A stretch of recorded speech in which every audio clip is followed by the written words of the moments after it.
Zionazi adalah biang kerok kerusakan dari dunia.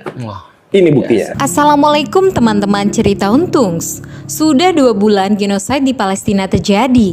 Salah satu tujuannya adalah Zionis ingin menguasai wilayah Masjidil Aqsa.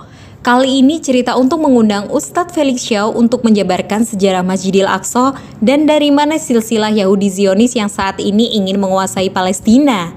Yuk saksikan kisah lengkapnya hanya di cerita Untungs.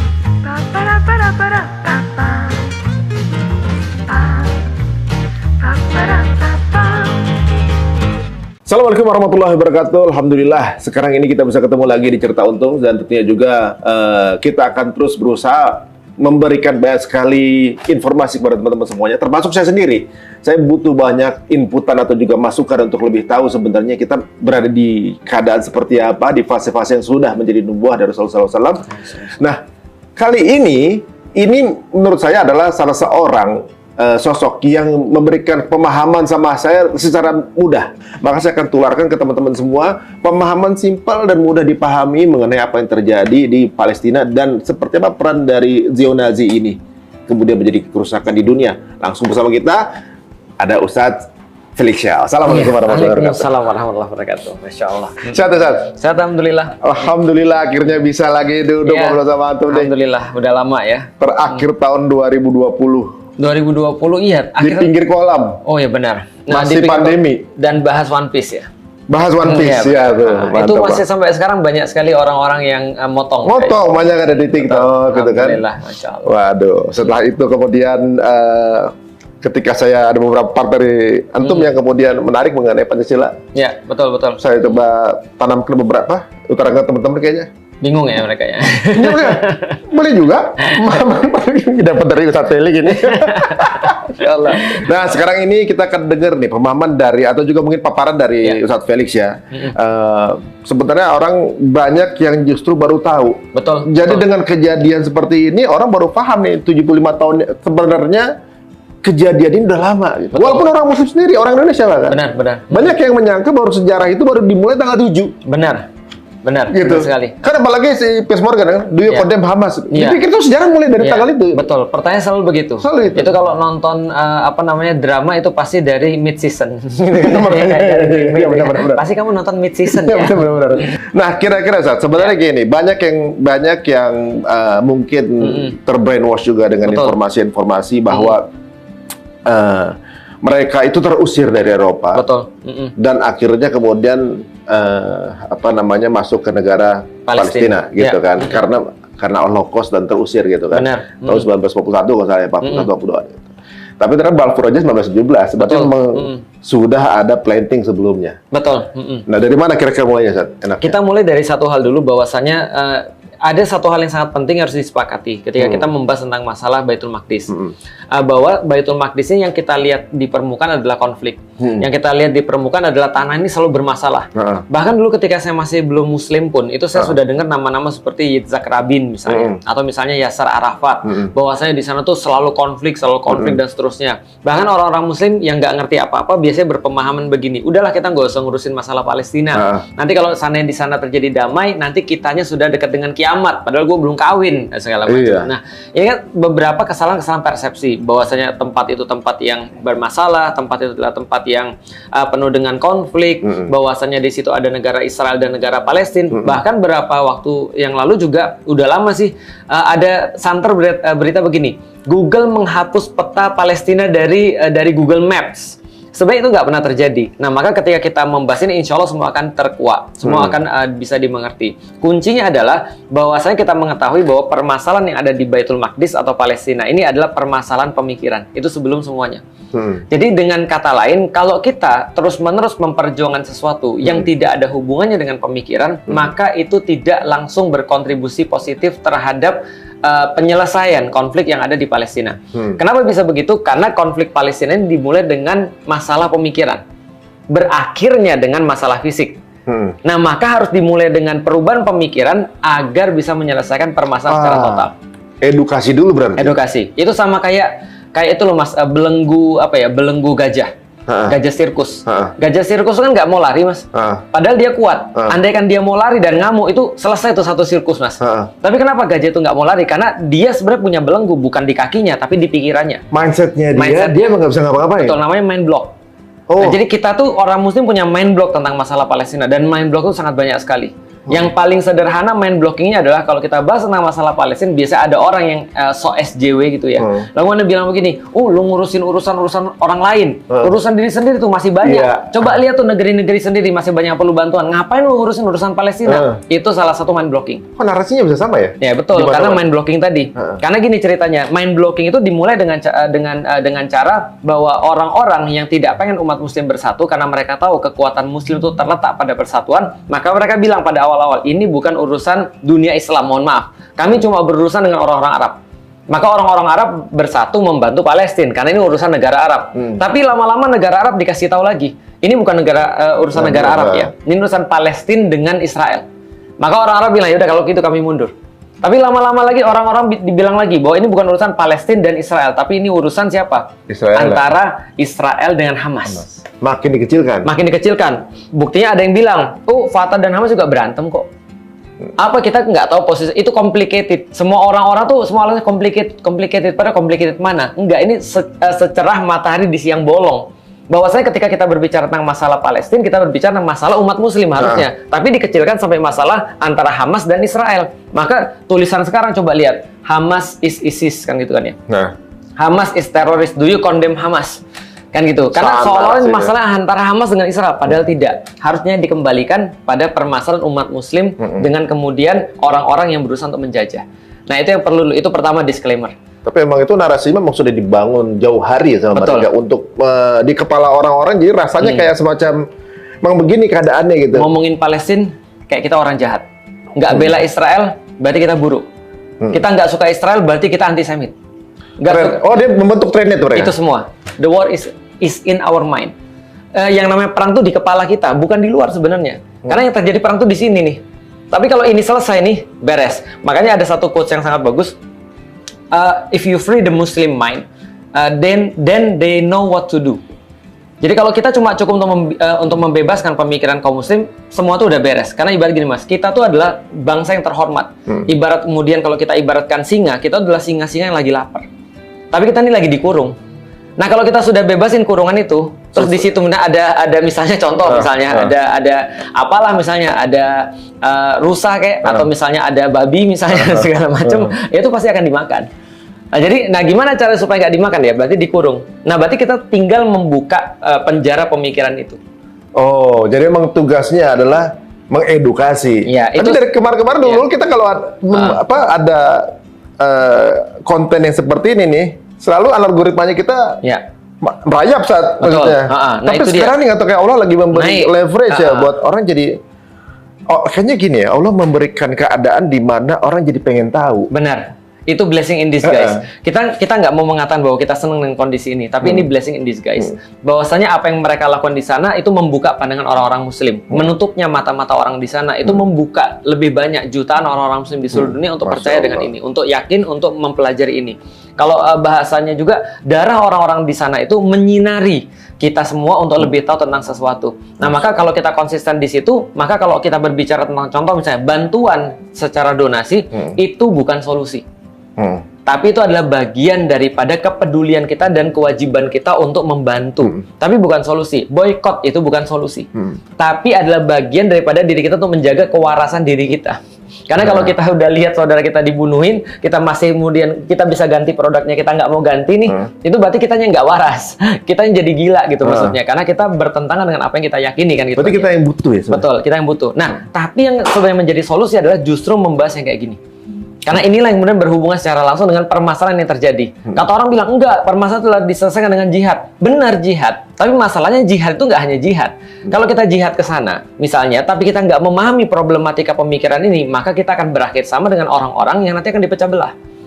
Karena mereka pergi ke sana tidak dengan pemahaman yang sama. Maka Rasulullah itu secara logik, secara historis, Rasulullah itu menyampaikan pada kaum muslimin pendidikan selama 14 tahun tentang masalah Baitul Maqdis. Setelah 14 tahun mendidik mereka, 2 tahun Rasul menempuh dengan jalur politik.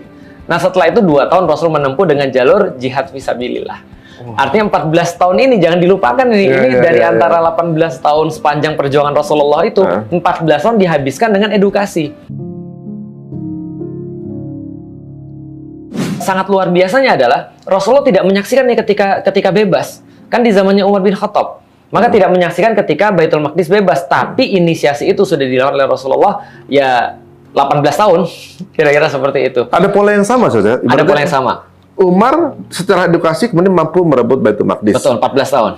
Salahuddin juga begitu juga. Itu puluhan tahun. Jadi kalau Rasulullah 23 tahun total, maka Salahuddin itu sekitar 89 tahun. Nah sekarang coba ya polanya 23, 89. Intervalnya akan begitu, berarti kita lebih lama lagi dong mestinya. Ini 3 kali lipat ke bawah. Masa kita 3 kali lipat? Jangan lah ya.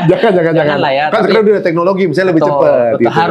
Harusnya. Karena keikhlasan sebenarnya. Tapi nanti pola-polanya akan kita lihat. Tapi sebenarnya yang paling penting adalah kita harus tahu bahwasanya kalau kita serius pada problematika Baitul Maqdis atau Palestina, maka keseriusan yang paling besar itu adalah dengan memahami.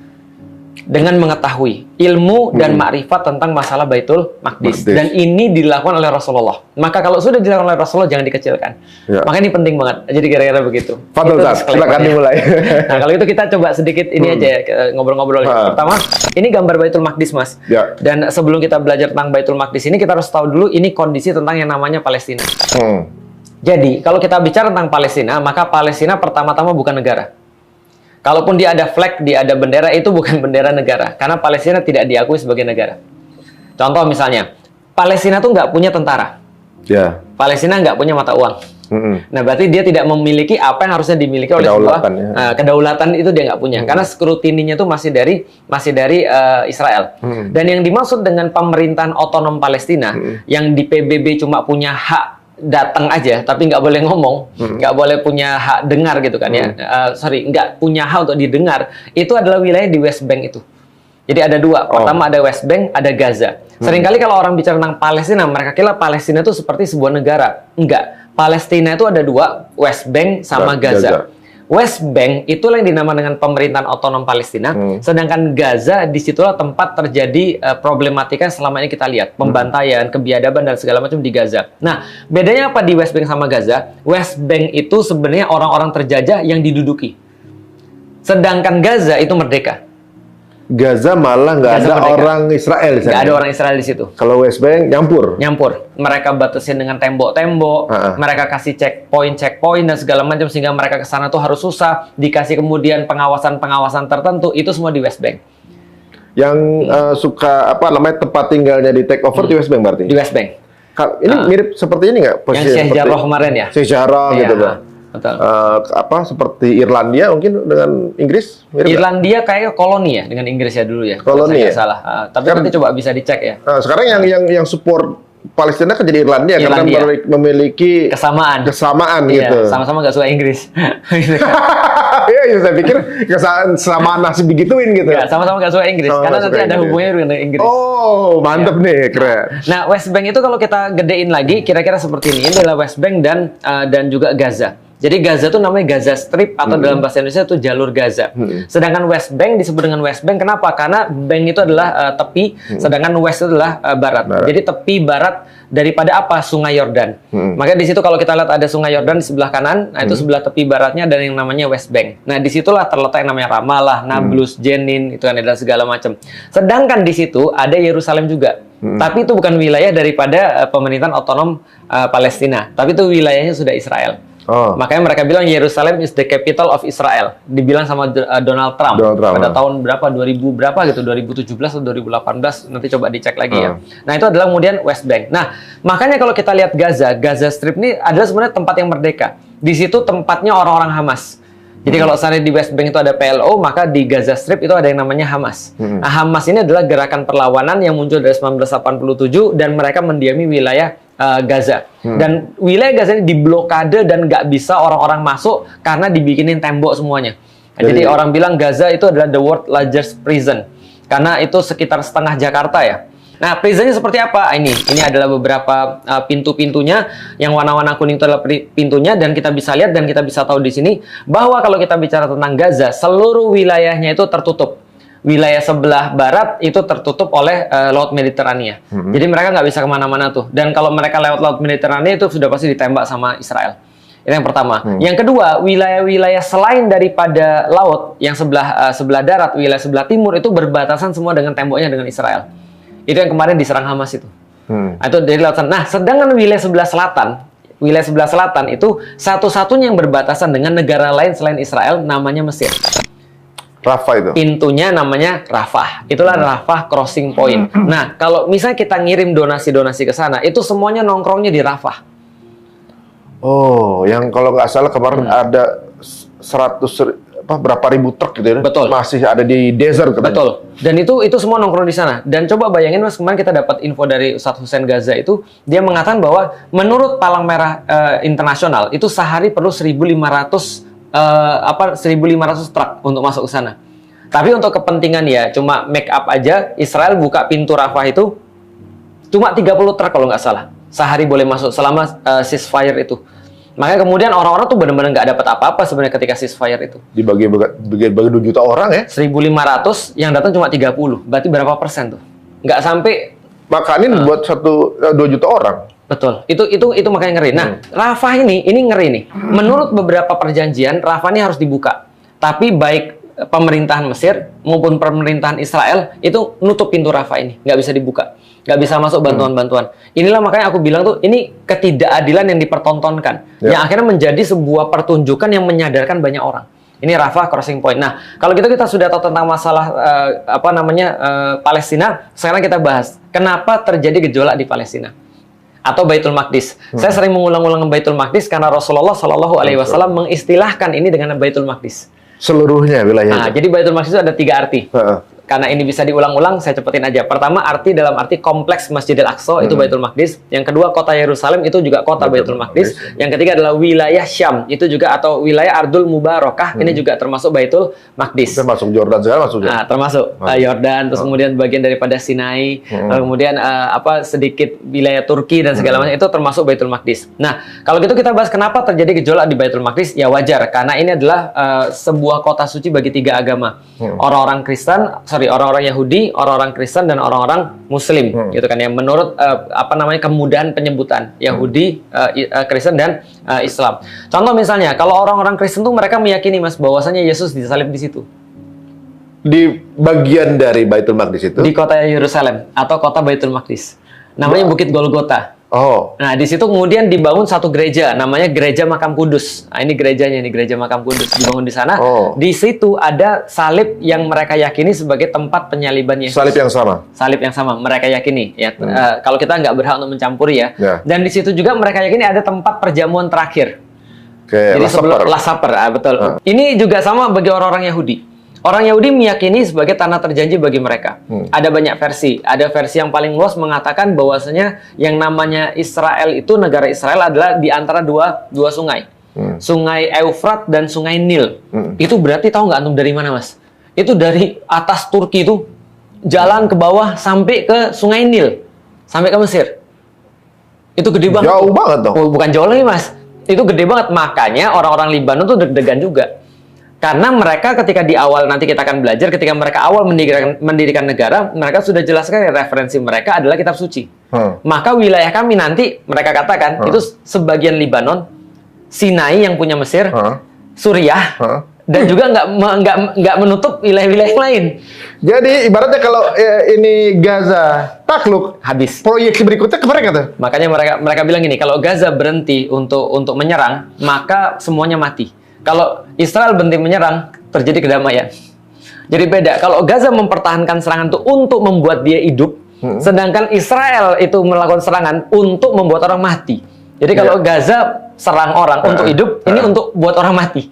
Jadi they bomb to take lives gitu. Ya, betul. Kalau si Palestina, preserve life. Preserve life. Jadi kira-kira, nah jadi ini adalah tanah terjanji bagi mereka menurut beberapa kitab-kitab mereka. Nah inilah jadi kepentingan 3 agama sudah jelas banget lah. Nah ini adalah sedikit tentang namanya kompleks Masjidil Aqsa atau Baitul Maqdis. Jadi Baitul Maqdis itu seluruh wilayah ini? Seluruh wilayah ini. Makanya aku tunjukin ini gambar yang salah. Oh, ini salah? Salah. Lihat tuh, ada Al-Aqsa Mosque. Coba lihat tuh. Ada yang warna kuning, itu adalah Dome of Rock. Ada yang warna abu-abu, itu adalah Al-Aqsa Mosque. Tapi banyak yang punya Pendapat perasaan begitu bahwa Sama, aku juga. abu-abu itu baru Al-Aqsa tuh. Iya, dulu aku lihat kan, oh namanya Al-Aqsa itu yang warna emas. Oh salah, bukan itu. Tapi yang warna abu-abu. Ternyata setelah kita cari tahu, yang sebenarnya namanya Masjid Al-Aqsa adalah satu kompleks. Kayak Masjidil Haram semuanya Satu gitu ya. kompleks. Bapakku langsung protes dong. Lik, katanya dulu Nabi Muhammad itu pergi Isra dan Mi'raj, Lik. Iya benar. Dari Masjidil Haram ke Masjidil Aqsa. Benar, Pi. Lah, tapi kan dulu Masjidil Aqsa belum ada masjidnya. Nah, aku bilang, iya wajar sih, karena orang-orang muslim juga sering salah paham. Seolah-olah masjid itu harus ada kubahnya, harus ada gedungnya. Padahal masjid itu yang dimaksud adalah tempat sujud. Tempat sujud itu cuma dua, masjid itu cuma dua syarat. Satu punya kiblat, punya mihrab, satu lagi punya batas. Nah, itu adalah syarat jadi masjid. Nah, maka sudah ada batasnya, sudah ada kiblatnya, sudah jadi. Oh, ini mungkin bangunan ini sejak Utsmaniyah atau sebelumnya, Ustaz? Ini bangunan ini sudah sejak lama sekali. Menurut sejarah yang kita, bukan sejarah, menurut hadis yang kita tahu, Rasul pernah ditanya, bangunan pertama yang dibangun di atas muka bumi adalah Masjidil Haram. Masjid pertama yang dibangun di atas muka bumi adalah Masjidil Haram. Kemudian apa ya Rasulullah? Kemudian Masjidil Aqsa. Berapa jarak di antara keduanya? 40 tahun. Berarti yang kita pertanyakan adalah siapa yang bangun? Adamkah atau malaikat? Ini ada dua pendapat. Tapi saya lebih condong kepada malaikat yang bangun. Jadi malaikat membangun kemudian Masjidil Haram, lalu kemudian Adam bisa kemudian sujud ke sana, lalu kemudian membangun lagi Masjidil Aqsa. Nah, kemudian ini jaraknya 40 tahun. Jadi ini udah lama. Walaupun bentuk kayak gini, seperti yang kita lihat, itu di zaman Utsmani disempurnakan. Jadi sebenarnya mungkin kita pakai logika pemahaman manusia, Ustaz ya. Ya. Bahwa masjid itu ya bangunan. Bangunan Dengan kubah. Betul. Ya, kubah masjid gitu Itu ya. manusia kan? Itu Padahal manusia. sebenarnya adalah batas dan kiblat. Jadi kayak di kebun juga nih. Benar. Di lapangan udah ada kita kasih Kita batas, batasin, kita arahin kasih kiblat, mihrab. Nah, kiblat. jadi. Itu jadi masjid. Itu Masjidil Aqsa. Ini sama seperti pemahaman. Nah, Islam baru ada sejak Nabi Muhammad. Ya.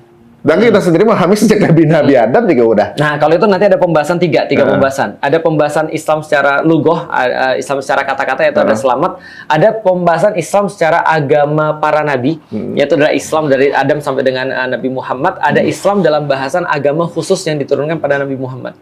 Nah, karena ini kita harus pakai term yang apa ya, detail, karena nanti kalau kita bilang Nabi Adam itu adalah Islam juga yang sekarang, berarti Nabi Adam diwajibkan seperti sholat kayak kita, enggak juga. Tapi agamanya para nabi adalah agama Islam. Nah, jadi harus ada 3 term. Nah, itu juga sama tuh. Nah, Kali kita belum bikin sesi lagi nih.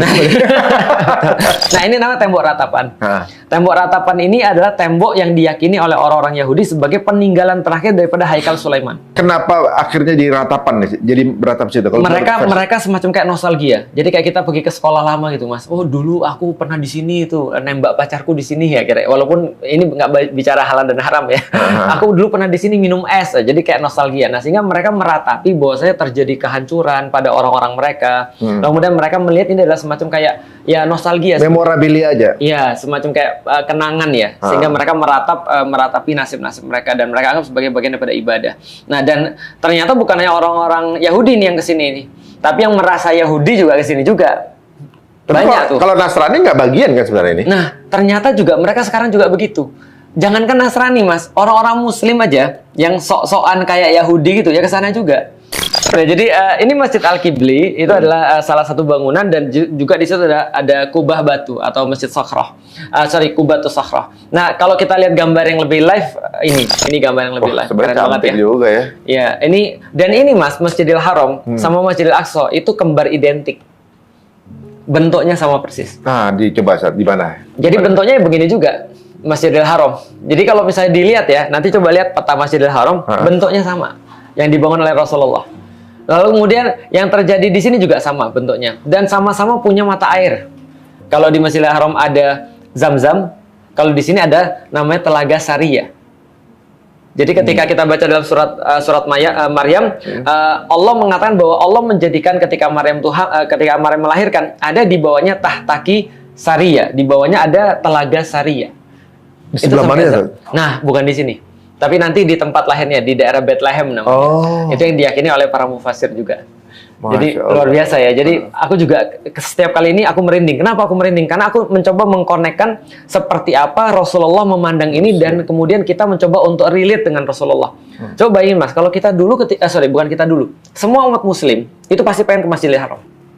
Minimal ketika ngelihat videonya tuh kita kadang-kadang suka sedih. Kenapa? Kapan lagi kita dipanggil ke sana? Tempat Nabi pernah kemudian di sana, tempat Nabi lahir dan seterusnya. Nah, tapi kita perlu tahu ketika Nabi hidup 13 tahun sebelum pindah kiblat, itu beliau itu sholat ngadepnya ke Masjidil Aqsa. Jadi relate-nya kita kepada Masjidil Haram itu seperti relate-nya Rasulullah kepada Masjidil Aqsa. Gitu. Jadi artinya ya seperti itu juga harusnya dibangun pada kita sebenarnya. Nabi pernah berkiblat di sana. Dan Nabi punya banyak memori-memori yang spesial di Masjidil Aqsa. Nanti kita perlu memperhatikan dan kita perlu tahu banget ini apa yang terjadi di Masjidil Aqsa. Karena Rasul senantiasa mau tahu. Dan Rasul punya banyak sekali memori-memori. Misalnya, Rasul di kompleks masjid ini pernah mengimami 124.000 Nabi dan Rasul. Jadi berarti sebenarnya ini jauh lebih luas dari ini. Kok 124.000 kan nggak nampung sebenarnya. Aslinya. Benar. Artinya ketika nanti Bismillah mudah-mudahan dengan izin Allah kita bisa sholat futuh di sana. Setiap tempat di Masjidil Aqsa, di kompleks Masjidil Aqsa ini ada jejak kaki para nabi. Tinggal kita nggak tahu aja kita nijak di mana gitu maksudnya. Nabi yang mana ya? Nabi yang mana yang kita injek tempatnya. Makanya tempat ini sangat berarti sampai para sahabat terinspirasi sekali setelah wafatnya Rasul. Para sahabat-sahabat yang ada di Madinah itu sebagian pergi ke Syam, pergi ke Baitul Maqdis. Dan banyak sekali sahabat-sahabat yang meninggal di situ. Nah, itu jadi ini tempat spesial. Nabi pernah punya nostalgia di situ. Nabi ketika paling sedih dalam hidupnya dia diperjalankan ke situ. Dari situ dia kemudian diangkat ke Sidratul Muntaha dan segala macam. Nah, ini adalah tempat yang sangat memorable bagi Rasulullah Sallallahu Alaihi Wasallam. Nah, dan ini adalah kalau kita lihat lagi tembok ratapan kayak gitu. Nah, ini adalah pelajaran-pelajaran mudah. Sekarang kita masuk dalam pelajaran yang sulit. Nah, wih, ini dia. Ini aja belum sampai 124.000 nabi ini ya, belum sampai 25 doang. Jadi hampir semua nabi itu ada nasabnya. Ada nasabnya. Semua nabi ada nasabnya. Ada nasabnya. Ini yang dari lihat ini, kemudian saya habis baca nih ya. Ternyata Fir'aun itu ada nasab dengan Namrud. Ya, betul. Dan ternyata Rothschild itu ada nasab juga ke sana. Jadi ibaratnya memang sudah ada dua nasab kebaikan dan keburukan dari ujung ya. Iya benar, betul itu. Jadi keturunan dari Namrud berhadapan dengan umat Rasulullah SAW. Ini ada Adam, Idris, Nuh, Hud, Soleh dan segala macam ya. Nah, kita bisa lihat dalam silsilah ini yang paling penting tuh di Ibrahim itu, Mas. Ya. Jadi kalau kita mau bahas tentang Bani Israel, kita nggak bisa lepas daripada Ibrahim. Ibrahim nanti punya dua anak. Nama yang pertama adalah Ismail dari istri yang lebih muda. Yang kedua adalah Ishak dari istri yang lebih tua. Ishak ibunya adalah Sarah, sedangkan Ismail ibunya adalah Hajar. Iya, maka dari Ismail nanti akan turun dengan bangsa-bangsa Arab. Yang nanti akan jadi Nabi Muhammad. Tapi kita coba kesampingkan dulu karena kita sekarang bahas keturunan daripada Ishak. Ibrahim punya anak namanya Ishak, Ishak punya anak namanya Yakub. Yakub ini bergelar Israel, seperti yang sudah sering kita tahu lah. Israel artinya adalah kekasih Allah atau orang yang dekat dengan Allah. Nah, Abdullah. Israel, Abdullah agak beda. Beda ya. Yang mungkin dekat Khalilullah. Nah, bapaknya kan Khalilullah, Ibrahim. Ibrahim Khalilullah, kekasih Allah. Kekasih Allah. Sedangkan anaknya namanya Yakub. Anaknya namanya Ishak. Berarti kakeknya ya. Anaknya namanya Ishak. Ishak punya anak namanya Yakub. Israel gelarnya. Artinya adalah dia yang dekat dengan Allah. Kekasih Allah juga artinya. Artinya kekasih Allah, orang yang disayang sama Allah lah. Nah, Israel ini punya 12 anak. Maka kita ganti dari sini, nanti kita ganti ke sini. Nah, ini adalah anak-anaknya Israel. Nah, nanti Ibrahim ini punya anak namanya tadi Ishak. Ishak nanti akan menikah. Setelah menikah dia punya anak namanya Yakub. Yakub ini nanti punya 4 istri, Mas. Nah, istrinya itu ada namanya Leah dan Rohil. Bahasa kerennya Rachel, Mas. Rahel ya? Ya, Rohil. Rahel atau Rohil. Nah, Leah ini sama Rohil ini satu saudaraan. Kakak adik. Nah, menikah, setelah menikah ya waktu itu belum ada syariat kayak sekarang ya. Nah, menikah, sedangkan Zilfa atau Zulfa dan Bilha ini adalah asisten. Asistennya dua ini dinikahi juga.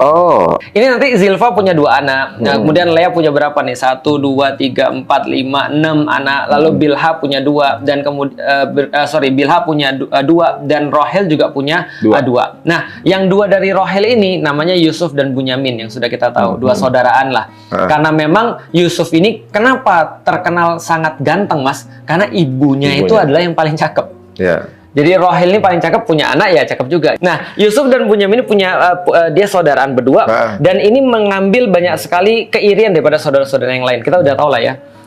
Benyamin termasuk yang iri nggak kan? Enggak. Nah. Dia ada 10 lain yang iri. Ya. Yusuf dan Bunyamin CS. Ha. Nah, dan kemudian ketika iri itu kan dia sudah bilang, "Bapak, saya bermimpi," gitu kan ya. Ada 11 ada matahari, ada kemudian bulan dan ada 11 bintang-bintang yang kemudian bahasanya adalah hum sajidin. Manusia-manusia itu bersujud padaku. Jadi sebenarnya Yusuf itu udah tahu. Ini adalah saudara-saudara dia yang sujud pada dia. Oh, 11 bintang itu yang dimaksud adalah 11 saudaranya dia. Iya, dia udah tahu dari awal. Awalnya kan dia bilang ada bintang, benda-benda kan ya. Terus tiba-tiba di ujung dia pakai kata ganti jadi kata ganti manusia, bukan kata ganti benda. Jadi artinya dia udah tahu dan bapaknya juga sudah tahu. Jadi ini dari obrolan tingkat tinggi. iya, dan bapaknya juga sudah tahu, anaknya sudah bisa nafsirin mimpi. Maka nanti akan berkaitan dengan apa yang dilakukan oleh Nabi Yusuf ketika di pengasingan. Gitu kan. Ketika hidupnya lagi apes-apesnya itu, ketika dibuang dan segala macam. Nah, maka ketika itu dia udah tahu, bapaknya bilang jangan kasih tahu orang. Apalagi kasih tahu saudara-saudaramu itu. Tapi walaupun nggak dikasih tahu ya sudahlah, namanya Allah sudah menakdirkan dan memang kisahnya sudah begitu. Saudara-saudara iri sama dia kemudian diajak main. Bapaknya sudah tahu juga itu diajak main untuk dibunuh sebenarnya. Tahu bapaknya? Tahu bapaknya. Maka bapaknya bilang gak usah. Tapi kan kalau dia ngelarang pada saat itu, Mas, berarti kan anak-anaknya yang bilang, wah bapak kita benar berarti. Benar dia dia pilih kasih sama kita nih. Malah anak-anak jadi nggak punya kesempatan bertaubat kan. Maka dia udah ya udah. Maka ketika sudah Yusuf kemudian hilang, dia udah nangis dari kapan? Karena dia udah tahu ini anak nggak balik lagi. Oh, qadarullah ya. Iya betul. Nah jadi dia biarkan karena dia sudah tahu sebagai bagian daripada rencananya Allah. Nah setelah kemudian dia dimasukin ke sumur, lalu kemudian diambil sama seorang pedagang, dijual ke Mesir, maka pindahlah Yusuf dari Palestina, dari tanah Syam pergi ke Mesir. Karena Yakub ini tinggalnya di tanah Syam. Di Palestina. Di Palestina beliau. Di Palestina. Karena dulunya Ibrahim ini orang Mesopotamia, orang Irak, pindah dia ke Palestina. Maka beranak pinak di sana, termasuk ada Yakub di situ. Maka Yakub nanti punya anak Yusuf. Yusuf pindah ke Mesir karena pengasingan tadi, karena dijual. Sampai di Mesir dia dapat kemudian fitnah. Ya kita udah tahu lah ya, disukai sama cewek, namanya orang ganteng. Gitu kan? Betul ya. Tapi disukai cewek terus dipaksa kan? Dipaksa untuk berzina. Di dalam Al-Quran dikatakan perempuan itu nafsu kepada dia dan Yusuf juga nafsu pada perempuan ini. Jadi dia tetap masih manusia. Setelah kemudian dia berada dalam posisi itu, dia kemudian sadar. Nah, apa yang kemudian Allah sampaikan? Allah memberikan Yusuf itu sebuah kesadaran, sebuah pengingat. Apa pengingat menurut para ulama? Gambaran ayahnya. Ini penting banget nih pada beberapa orang-orang yang merasa bahwa anak itu harus selalu dekat kita. Enggak juga sebenarnya. Atau misalnya ada orang tua yang harus bekerja ataupun harus kemudian pisah daripada anaknya, apakah kemudian dia merasa bahwa aku nggak ada quality time dan segala macam? Yusuf tuh nggak ada cerita quality time, Mas. Mirip dengan Musa juga nggak ada quality time loh. Loh itu Ismail dengan Ibrahim itu juga nggak ada lagi. quality time. Nggak ada banget malah. Bapak terbaik itu bukan bapak yang selalu harus menghabiskan waktu dengan anak-anaknya, tapi bapak yang bisa mentransfer visi dan misi diri dia kepada anak-anaknya.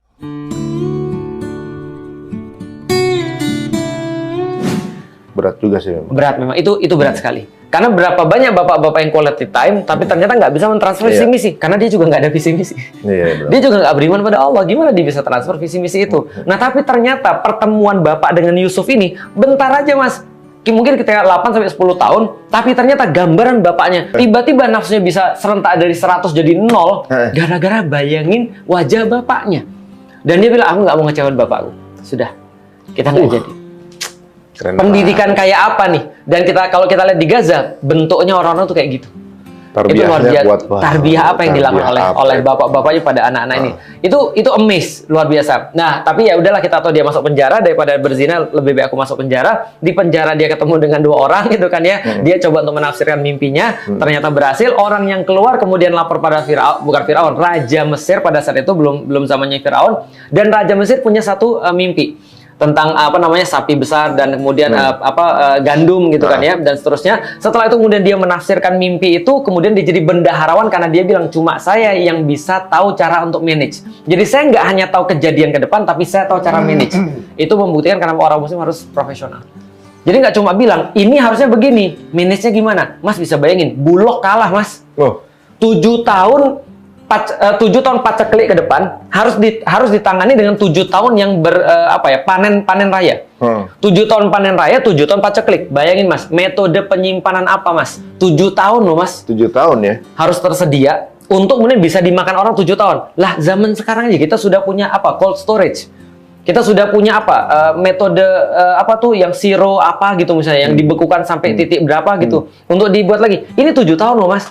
Teknologi di zaman itu apa yang dia sediain? Apa kemudian makanan yang mereka simpan sama 7 tahun? Lah kita baru simpan berapa bulan aja busuk. Iya. Tapi itu kemudian nggak dibukukan ya teorinya seperti apa, kemudian konsepnya seperti apa. Kan lumayan juga ini kan bagian dari bahwa itu pernah apa namanya doable gitu. Maksudnya impossible 7 tahun bisa hidup, tapi doable karena pernah dilakuin kan. Itulah hebatnya Al-Quran Mas. Karena Al-Quran tahu bahwasanya bisa jadi di tahun itu berlaku, di tahun depan mungkin nggak berlaku. Kalian udah urusan kalian sendiri. Ya kalau kita lihat zaman dulu metode pengawetan ya ada sih. Cuman kalau 7 tahun ya hard to imagine juga sih. Pertama adalah bagaimana mengawetkan, yang kedua bagaimana manage dan storage. Mungkin juga bibitnya itu dari hal yang nggak pernah tercampur sama kimia juga kan. Kita semuanya nggak ada yang nggak kimia kan. Betul, itu kimia, pelajaran saya di IPB. Jadi sekarang tuh salah satu permasalahan, nanti ini bahasan lain lagi. Salah satu permasalahan di pertanian itu adalah karena bibit itu tidak seperti bibit seperti awal. Nah, itu jadi dia. cuma bisa dipakai sekali, 2 kali terus selesai. Nggak bisa lagi dipakai lagi. Jagung cuma sekali tanam selesai. Supaya kita tergantung pada yang produsen. Nah, ini pembahasan yang beda lagi. Ini menarik juga lagi. nih. Iya, Jadi ini tadi udah ada sedikit kisi-kisi. Kalau jadi orang Muslim harus jadi yang paling ngerti keren. Detail. Nah, sampai kemudian dia sudah bisa ngatur itu, bener. Datang masa paceklik kedua 7 tahun tuh, itu kan ya. Sorry, masa paceklik 2. Masa kedua yaitu paceklik 7 tahun. Semua orang nggak ada makanan, termasuk orang yang ada di Syam. Bisa kita bayangin Mas, di Syam nggak ada makanan, dia pergi cari ke Mesir. Karena Mesir pada saat itu terkenal tempat satu-satunya yang ada makanan. Bayangin Mas, itu 7 tahun panen raya, itu untuk covernya sampai seluruh dunia Mas.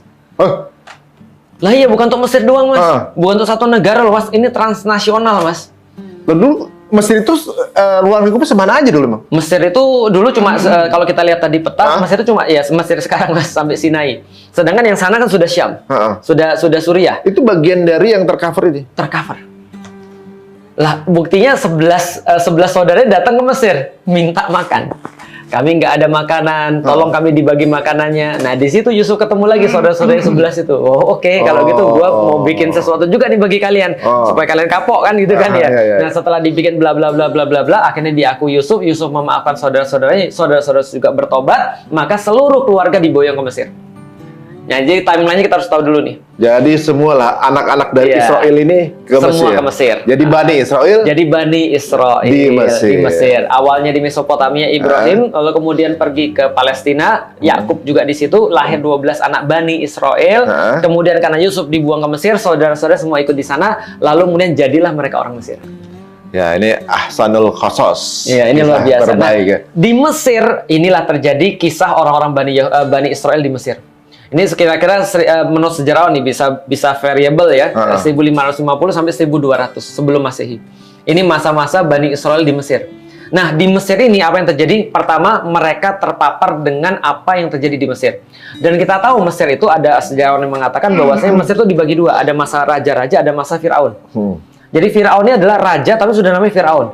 Karena etnisnya sudah berbeda. Nah, sedangkan Raja Mesir ini tempatnya Yusuf nih, Nabi Yusuf. Nah, sedangkan ketika masuk ke zaman Firaun, Firaun dikasih sebuah saran sama dukun. Dukun bilang, nanti kamu akan digantikan sama orang anak Bani Israel. Dan kebetulan ketika dia percaya Firaun ini, langsung dia buat perfir namanya, peraturan Firaun. Kalau kita perpres, dia peraturan Firaun. Apa peraturannya? Mulai dari sekarang bunuh semua anak laki-laki Bani Israel. Berarti ngebunuhin anak-anak supaya masa depannya nggak ada yang kemudian jadi suksesor ini. Betul. Itu yang udah pertama. Terjadi dari zaman Firaun. Betul, itu yang pertama. Yang kedua, Ustadz Numan ngasih satu insight yang sangat luar biasa. Dia bilang, kenapa Firaun cuma mengatakan bunuh anak laki-lakinya, biarkan hidup yang perempuan. Yuzabbihuna abna'ahum wa yastahyuna nisa'ahum. Mereka kemudian yang dibunuh adalah laki-lakinya, yang dibiarkan hidup adalah perempuan-perempuannya. Itu sebagai sebuah training mental. Ini lagi blocking mind blocking. Jadi penjara pemikiran supaya orang tahu bagaimana rasanya kamu kalau laki-laki nggak ada, tapi perempuan akan terus hamil lagi, lalu beranak lagi, dibunuh lagi, beranak lagi, laki-laki dibunuh lagi, terus-menerus seperti itu, sehingga mereka tuh pikirannya sudah merasa kita ini memang sudah kaum kayak gini. Jadi pemikiran mereka terjajah, mereka merasa kezoliman tuh wajar, dan mereka sudah nggak lagi puritan seperti awal. Hasilnya adalah apa? Lihat di dalam Al-Quran. Mereka ngelihat Korun. lagi kemudian parade, bawa kemudian harta kekayaan, brankas. Itu yang bawa kuncinya aja, Mas. Itu orang-orang bodybuilding, Mas. Bodybuilder bawa kunci. Oh, itu beneran itu ya? Suka digambar pakai orang-orang pakar bawa ini. Itu benar. Itu kuncinya doang yang dibahas, Mas. Lah bayangkan berangkasnya kayak apa? Di Indonesia, bukan Indonesia, di cerita Paman Gober lah kira-kira gitu. Nah, dan orang-orang Bani Israel ketika melihat itu, dia bilang apa? Wah, enak ya jadi korun ya. Punya banyak duit. Padahal mereka lagi dibunuhin anak-anaknya. Dan mereka merasa itu wajar dan mereka merasa bahwa yang harus mereka kuasai justru dunia. Bayangin, dari zamannya Yusuf, dari zamannya Yakub sampai posisi itu udah banyak sekali pergeseran tuh Bani Israel. Mulai bandel. Udah perang mindset itu ya? Betul, perang mindset.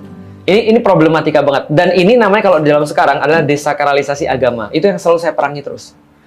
Desakralisasi agama seolah-olah agama ini nggak penting dalam kehidupan kamu. Kamu harus pakai yang lain. Betul, dikasih dunia terus dunia tuh. Nah, enak kan punya mobil, enak kan punya rumah, enak kan bisa pergi ke luar negeri dan segala macam. Nah, ini desakralisasi agama. Udah nggak usah pakai agama, jangan pakai Al-Quran dan seterusnya. Nggak asik gitu. Nggak asik. Nah, itu zaman dulu terjadi di zamannya Firaun. Nah, ketika kemudian terjadi peraturan Firaun ini, orang-orang pengusaha Mesir protes. Pak, mohon maaf Pak, kita nih bunuhin orang-orang Bani Israel nih. Padahal Bani Israel itu adalah salah satu budak yang paling bagus. Kerjanya bagus, laki-lakinya kuat. Maka kami perlu laki-laki tambahan nih stoknya. Kamu bunuhin terus laki-lakinya. Firaun bilang, oke, kalau gitu saya adakan sebuah libur program. Jadi boleh untuk mempunyai anak laki-laki. Di situ lahir namanya Harun. Kakaknya Musa. Kemudian setelah itu diberlakukan lagi programnya. Disitulah lahir namanya Musa. Maka Musa langsung dihanyutkan di sungai. Nah, dihanyutkan kemudian Musa, ternyata sampai di situ yang nerima justru adalah istrinya Firaun. Menarik, istri Firaun ngeliat, wah, Bani Israel nih. Ah, gua pelihara, kenapa? Wajahnya ganteng. Gitu ya, wajahnya cakep. Wah, ini kayaknya menarik. Kurota ayu nih. Nah, ini adalah sangat-sangat membuat mata saya sangat terhibur gitu. Maksudnya hati saya senang ketika ngeliat anak ini. Oh, ada something magic. Dia bilang sama suaminya, "Abang, kita pelihara ya, Bang." Loh, ini kan Bani Israel, kata Firaun. Bunuh dia. Jangan Bang, kita pelihara aja Bang. Siapa tahu nanti dia berguna bagi kita di depan. Masa lu bunuh semua orang banyak? Ini yang jadi Bang. Nggak mungkin lah Bang. Harus segitu banyak masa nggak? Iya, udahlah Bang, kita pelihara aja. Dan Firaun mau, Mas.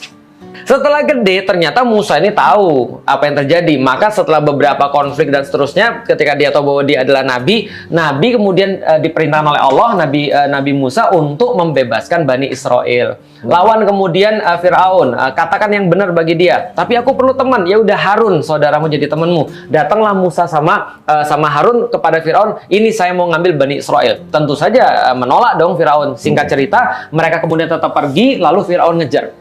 Setelah Firaun ngejar sampai ke Laut Merah. Nah, oke, balik lagi nih. Ya. Tadi kan di Mesir, dari Palestina ke Mesir, mau balik lagi nih ke Palestina, itu kan ya. Nah, jadi lewatlah Laut Merah. Laut Merah, Bani Israel itu ya, karena sudah terpengaruh, sempat-sempatnya ngece. Alah Musa, kemarin kita tuh walaupun anak kita mati ya, yang laki-laki, tapi kita tetap punya makan, kita tetap punya rumah, kita tuh dimuliakan. Masih mending gitu ya? Masih mending sama lu, udah nggak punya rumah, nggak punya makan, mau mati nih kita nih. Nah. Di depan ada laut, di belakang ada pasukan. Lalu Musa berkata, "Kalla inna ma'iya rabbi sayahdin." Enggak, Tuhanku bersama aku. Bersama aku, Mas. Dia bilang, "Inna ma'iya rabbi." Tuhanku bersama aku, sayahdin. Tuhanku akan menunjukkan kepada aku. Dia nggak bilang Tuhan bersama kita, nggak. Kenapa? Karena lu nyebelin. Itu memang udah nyebelin dari zamannya Musa. Kalau bukan disuruh Tuhan juga nggak bakal gua ajak lo gitu. Bener. Karena kenapa? Karena nyebelin. Dan beberapa cerita berikutnya itu sangat nyata sekali. Musa sebel banget sama Bani Israel. Makanya Rasulullah, ini saya cuma sekadar informasi aja. Rasulullah Shallallahu Alaihi Wasallam itu begitu kemudian beliau mendapatkan satu peristiwa di mana beliau diragukan keadilan beliau ketika membagi ghanimah. Maka apa kata Rasulullah? Semoga Allah merahmati Musa. Karena dia lebih disakiti daripada aku oleh kaumnya dan dia sabar. Oh, Masya Allah. Jadi Rasulullah relate-nya ke Musa. Ya udahlah, aku belum apa-apa nih.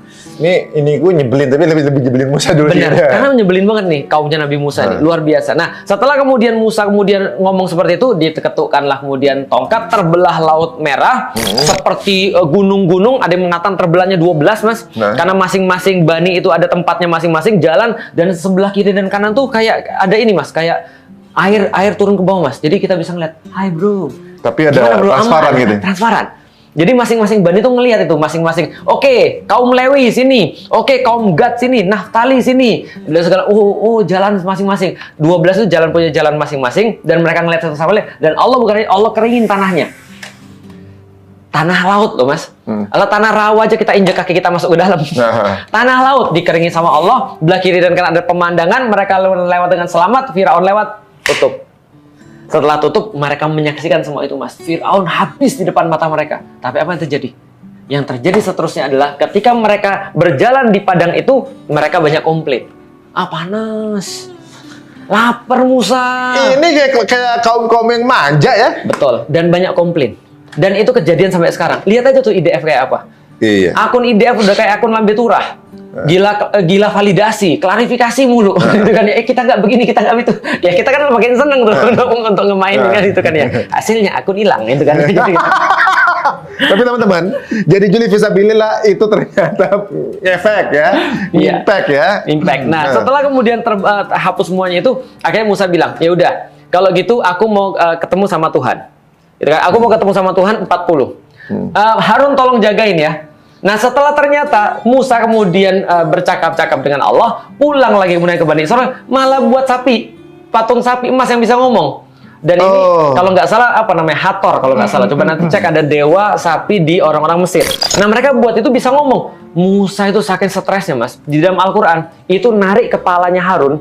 Dari kemudian kepalanya sampai jenggotnya ditarik. Oh, yang kejadian jenggot ya. Nabi Hari itu gara-gara kepalanya sama jenggotnya. Kenapa begini? Aku baru ninggalin sebentar ya. Kenapa begini? Terus Harun bilang, kamu nggak tahu tuh kamu kayak apa. Ketika kita melihat bahwa ini ternyata Harun berkata ini orang-orang memang resek luar biasa. Akhirnya Musa menyelesaikan mereka, dihukum semua, dan kemudian disuruh bunuh diri. Tapi udah lewat lah ya, udah lewat. Akhirnya sampai ke tanah terjanji, yaitu adalah Palestina, disuruh masuk. Apa yang mereka bilang? Kami nggak mau masuk. Persis kayak IDF yang nggak mau masuk ke jalur. Kami nggak mau masuk. Selama ada kaum Jabbarin, kami nggak mau masuk. Ada orang-orang Jabbarin, orang yang tinggal di sana, setelah mereka ngosongin tempat itu, kami nggak mau masuk. Kenapa? Orangnya kuat-kuat. Kamu aja Musa sama Tuhanmu, kamu perang. Itu bayangin mas, Nabi itu udah jadi kayak pesuruh bagi mereka. Kamu aja sama Tuhanmu, kalau kamu menang kami masuk, kalau enggak kami nggak masuk. Akhirnya Musa bilang apa? Ya sudah kalau kalian nggak mau. Allah nyesatin mereka 40 tahun. 40 tahun. Yatihuna. Jadi mereka Yatihun itu di Padang Tih. Padang Tih itu padang tersesat. Mereka 40 tahun muter-muter di sana. Nah, ketika 40 tahun itu resek juga, Mas. Musa tuh sabar banget nemenin mereka 40 tahun gitu kan ya. Musa lapar banget, Musa, aus Musa. Ya terus mau gimana? Doalah Musa sama Tuhan, kasih kami makanan. Musa doa. Yang turun apa? Manna wasalwa. Di tengah padang pasir yang sangat panas turun manna wasalwa. Salwa apa? Bebek panggang. Bayangin Mas, bebek panggang di tengah padang gurun. Minumannya manna. Manna itu apa? Lebih manis daripada madu, lebih lembut daripada susu, dan lebih dingin daripada salju. Itu manna. Udah jadi. Iya, udah jadi. Turun langsung dari langit. Mereka makan manna wasalwa, tapi protes. Musa bisa nggak tolong didoain lagi sama Tuhan? Tumbuhkan bagi kami bawang merah, bawang putih, sayur-sayuran, adas, timun, dan seterusnya. Dia ngorder Tuhan tuh. Ngorder Tuhan. Dikira apa namanya? Ojek online. Main nyuruh-nyuruh aja emang. Iya. Berarti emang kayak manja banget. Bukan hanya manja, mereka ngece, Mas. Mereka tuh seolah menjadikan bahwa Tuhan yang perlu kami, bukan kami yang perlu Tuhan. Ya itu manja berarti. Tuhan perlu disembah. Tuhan perlu duit kami. Tuhan perlu pinjaman duit kami. Kan itu kan kata-kata mereka, Mas. Nah, maka kemudian mereka bilang, oh itu Musa bilang, kalian ini stres ya? Ya itu bahasaku ya. Gitu kan. Tapi Musa bilang, masa kalian mau ganti sesuatu yang jelek untuk sesuatu yang bagus sesudah lokasi? Pergi ke pasar. Ibitu misron. Kata Musa, pergi ke pasar. Kalian akan dapat yang kalian minta. Itu perkara mudah gitu. Dikasih mana masalah. Tapi ya itulah mereka komplain dan segala macam. Akhirnya Musa wafat, Mas. Sampai wafat berarti Nabi Musa tuh belum sempat masuk ke tanah yang diperjanjikan. Dia sabar banget, Mas. Berarti sampai di sini udah ketahuan bahwa itu tanah itu soal dijanjikan, tapi mereka nolak berarti kan? Betul, mereka nolak. Mereka nolak sih. Udah selesai di situ. Selesai di situ. Musa kemudian wafat, Harun gantiin. Harun wafat, diganti lagi sama muridnya Musa, namanya Yusha. Nah, Yusha ini masuk. Yosua. Yusha ini masuk. Ceritanya luar biasa tuh. Dia punya kekuatan time bending. Dia bisa menghentikan matahari atas izin Allah.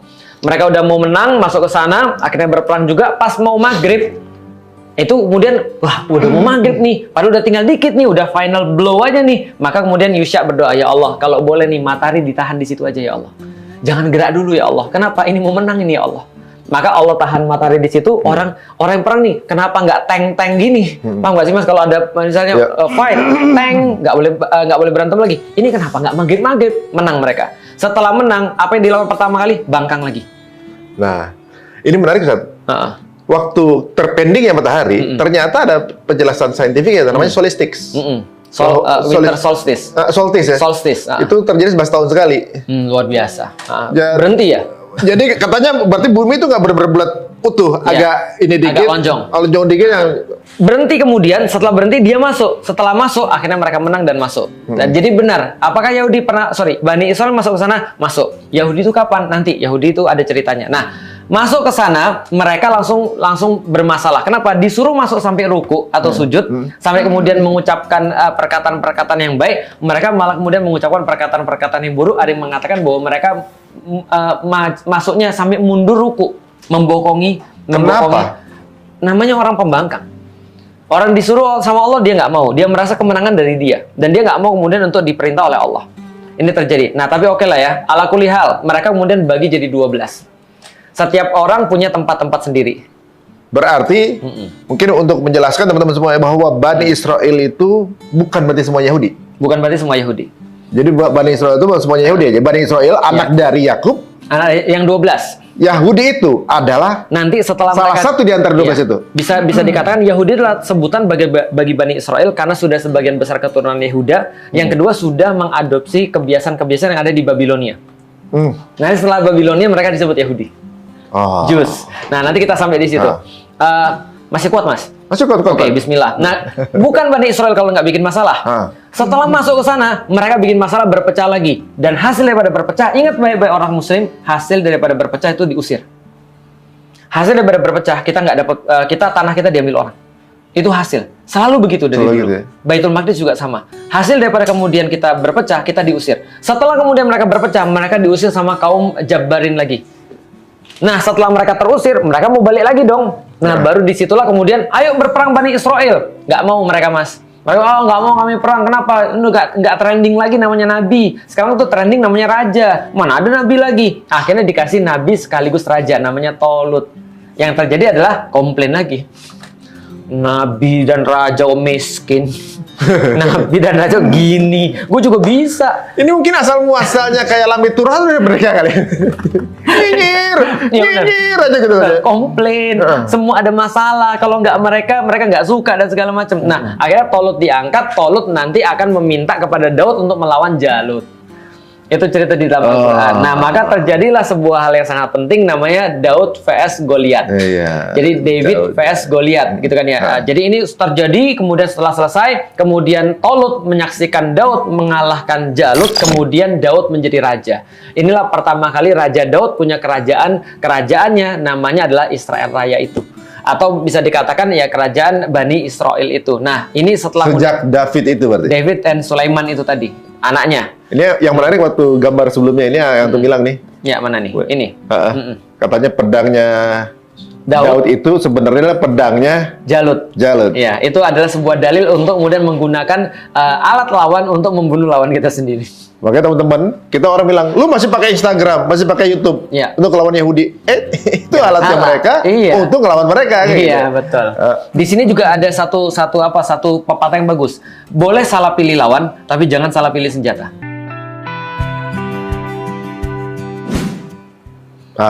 Kenapa? Karena Jalut itu pakainya pedang, sedangkan Daud itu nggak mau pakai pedang.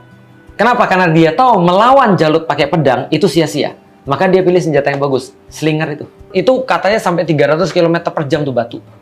Pernah ada yang ngetes, kan ada orang bilang, nggak mungkin Daud menang melawan Jalut. Pertama, diceritakan dalam bukunya Malcolm Gladwell, judulnya David vs Goliath. Dia katakan, raksasa itu tidak serta-merta bagus.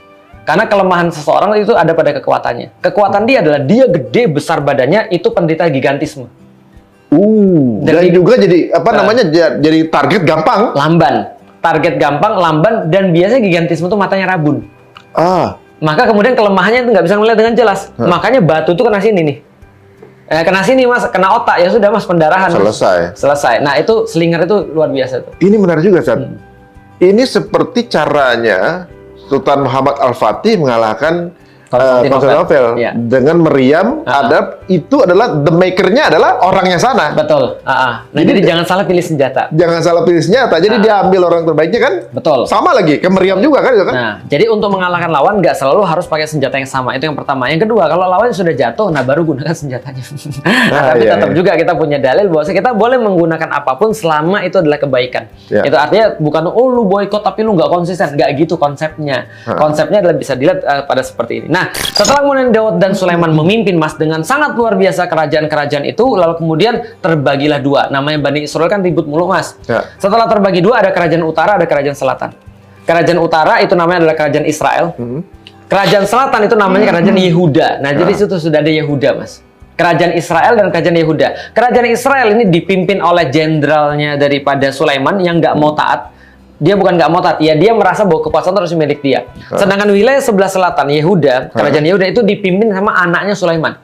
Jadi ribut antara anak dan jenderalnya, Mas. Nah, setelah itu apa terjadi? Ribut terus mereka, Mas. Dan hasil daripada orang ribut adalah kehilangan tanah.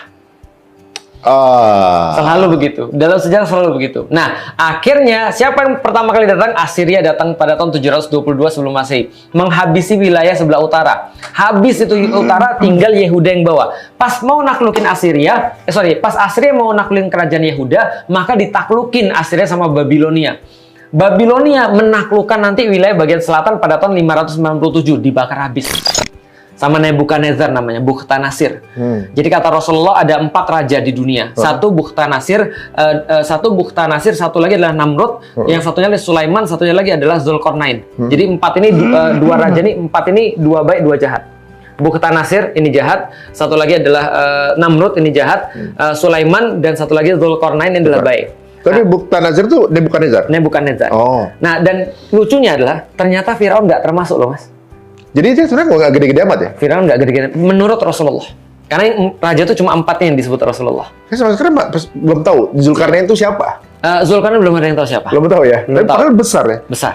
Raja Segede itu, sebesar itu pun bisa hilang dalam. dikasih timur, barat dan tengah, semua dunia dikasih sama Allah ke Tapi dia. Allah ketika Allah pengen ngilangin, hilang aja udah. Hilangin, betul. Karena itu tadi bagi Allah adalah yang penting apa yang diambil pelajarannya. Ya. Nebukadnezar bakal seluruh kemudian Haikal Sulaiman dan segala macam, lalu kemudian padahal awalnya kayak gini bagus banget. Nah, semua orang-orang yang tersisa di kerajaan Yehuda dibawa ke Babilonia untuk ditawan.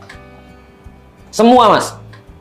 Teori konspirasinya di sini adalah, walaupun saya nggak suka teori konspirasi ya, cuma saya mau sampaikan aja. Teori konspirasinya orang bilang dari titik inilah tidak ada orang-orang Bani Israel lagi. Karena sudah Diambil ke Babilonia, semua habis. Kita nggak tahu lagi siapa. Tapi oke lah ya, taruhlah masih ada. Nah, di Babilonia ini, akhirnya setelah di Babilonia dikalahkan sama Persia. Persia di bawah Raja Cyrus, kemudian mereka dikembalikan lagi ke tempat awal dengan sebuah perjanjian. Apa perjanjiannya? Kamu jadi proksiku ya di sana ya. Nanti kamu jadi bagian dari Persia ya di sana ya. Gitu. Kamu mau kan tempatmu? Iya, nanti aku bangunin juga deh Haikal Sulaiman. Boleh ya, tapi kamu jadi proksiku. Oke, mereka bangun Haikal Sulaiman di sana, tapi bukan Bani Israel kalau nggak bikin masalah. Sudah Yahudi di sini namanya. Yahudi, karena selesai dari Babilonia ya. Iya, benar. Bikin masalah, dibakar lagi Mas sama orang-orang Romawi. Kan Persia dikalahkan Romawi bakar lagi. Tahu nggak Mas kenapa Mas? Kenapa? Mereka bikin demonstrasi rutin. Bukan demonstrasi aja Mas, mereka bikin kerusuhan rutin Mas. Berarti emang nyebelin itu Bang. Makanya orang-orang Romawi pun melihat mereka tuh, kalian tuh ngapain sih? Bikin masalah terus. Dan termasuk salah satu masalah terbesar adalah ketika mereka menghasut Romawi untuk kemudian dalam tanda kutip menurut kepercayaan saudara-saudara kita orang Nasrani menyalib Yesus. Jadi mereka sendiri sebenarnya yang kepingin menyalib Yesus. Iya. Jadi coba lihat ya. Ini 539 sebelum Masehi. Iya. Bla bla bla bla bla sudah terjadi. 1 Masehi Yesus lahir. Yesus lahir kemudian sampai 33, terus kemudian meninggal, umur 33 tahun. Nah, meninggal bagi mereka wafat di kayu salib, bagi kita diangkat oleh Allah. Nah, tapi bagi mereka, kenapa sih kemudian Yesus sendiri disalib? Gara-gara provokasi pendeta-pendeta atau rabi-rabi Yahudi, namanya Sanhedrin, ada 10 rabi paling berpengaruh, mereka memprovokasi kepada Herodes untuk kemudian menyalib Yesus. Jadi mereka konstan buat masalah, Mas. Maka tahun 70 menurut kemudian kaisar mereka Titus kalau saya nggak salah, nanti coba dicek, Jenderal Titus membakar habis, bukan kaisar, jenderal itu membakar habis kota ini untuk kedua kalinya lagi, dihabisin semua dan ditambah satu. Mulai dari sekarang tidak boleh lagi ada orang Yahudi yang masuk ke tanah Palestina. Karena selama ada Anda, selama itu pula ada masalah. Bahkan ada yang bilang itu terjadi pada tahun 132 juga. Kaisar Hadrian memban seluruh orang-orang Yahudi, nggak boleh masuk lagi, dan dia tidak hanya memban orang-orang Yahudi, tapi daerah itu diganti dari nama Yudea atau Kanaan atau Yudea diganti menjadi Ilia Capitolina. Atau Syria Palestina wilayahnya. Kotanya itu namanya tadi Ilia Capitolina. Kota Yerusalem namanya Ilia Capitolina, wilayahnya namanya Syria Palestina. Oh, ini menarik nih. Sebenarnya berarti kalau dari awal mestinya Nasrani itu benci dengan Yahudi mestinya. Harusnya. karena mereka udah di-ban di sana dan orang-orang Nasrani tetap ada di sana. Artinya orang-orang nah, menariknya ketika udah Umayyah, nanti kita akan sampai di situ. Salah satu yang menurut yang saya baca, salah satu yang disyaratkan oleh Patrick Safronius adalah tidak boleh ada orang Yahudi yang tinggal di Palestina. Karena melanjutkan ini. Iya. Jadi nggak boleh nih. Tapi Umar bilang, saya nggak bisa membuat aturan yang seperti ini. Maka Umar tetap memperbolehkan orang Yahudi tinggal di... Justru yang masih akses masuk itu orang Muslim. Faktanya orang Muslim. Ada video-video banyak mas orang-orang Yahudi mereka mengatakan kami diusir di seluruh Eropa, kami pergi kemanapun nggak ada. Yang mau menerima kami cuma orang Muslim di Yaman, di Suriah, di Palestina. Kami diterima oleh orang Muslim dan kami dibantu oleh mereka seperti saudara mereka sendiri. Itu kata-kata mereka sendiri mas. Berarti mirip juga gini. Kenapa si Yahudi ini kemudian nggak ada di Eropa atau juga mungkin ikut menyupport serangan di Gaza ini karena takutnya mereka datang ke Eropa. Iya bisa jadi itu yang karena sebel gitu katanya dia. Itu apa ya, narasi Nazi, narasi Hitler bilang gini, lu nggak mau ambil mereka kan, lu juga nggak mau ambil mereka kan, karena negara-negara Eropa yang bilang ngapain gua ngambil orang Yahudi, mereka bikin masalah mulu bro, udah kami nggak mau juga, kata Hitler apa, gua bunuhin aja kalau gitu. Makanya sekarang kan narasi yang sama, narasi genocide, narasi Holocaust dipakai sama orang-orang Israel. Loh, negara-negara Arab nggak mau tuh ngambilin orang-orang Gaza. Ya udah kalau gitu, mereka berarti kita bunuhin aja.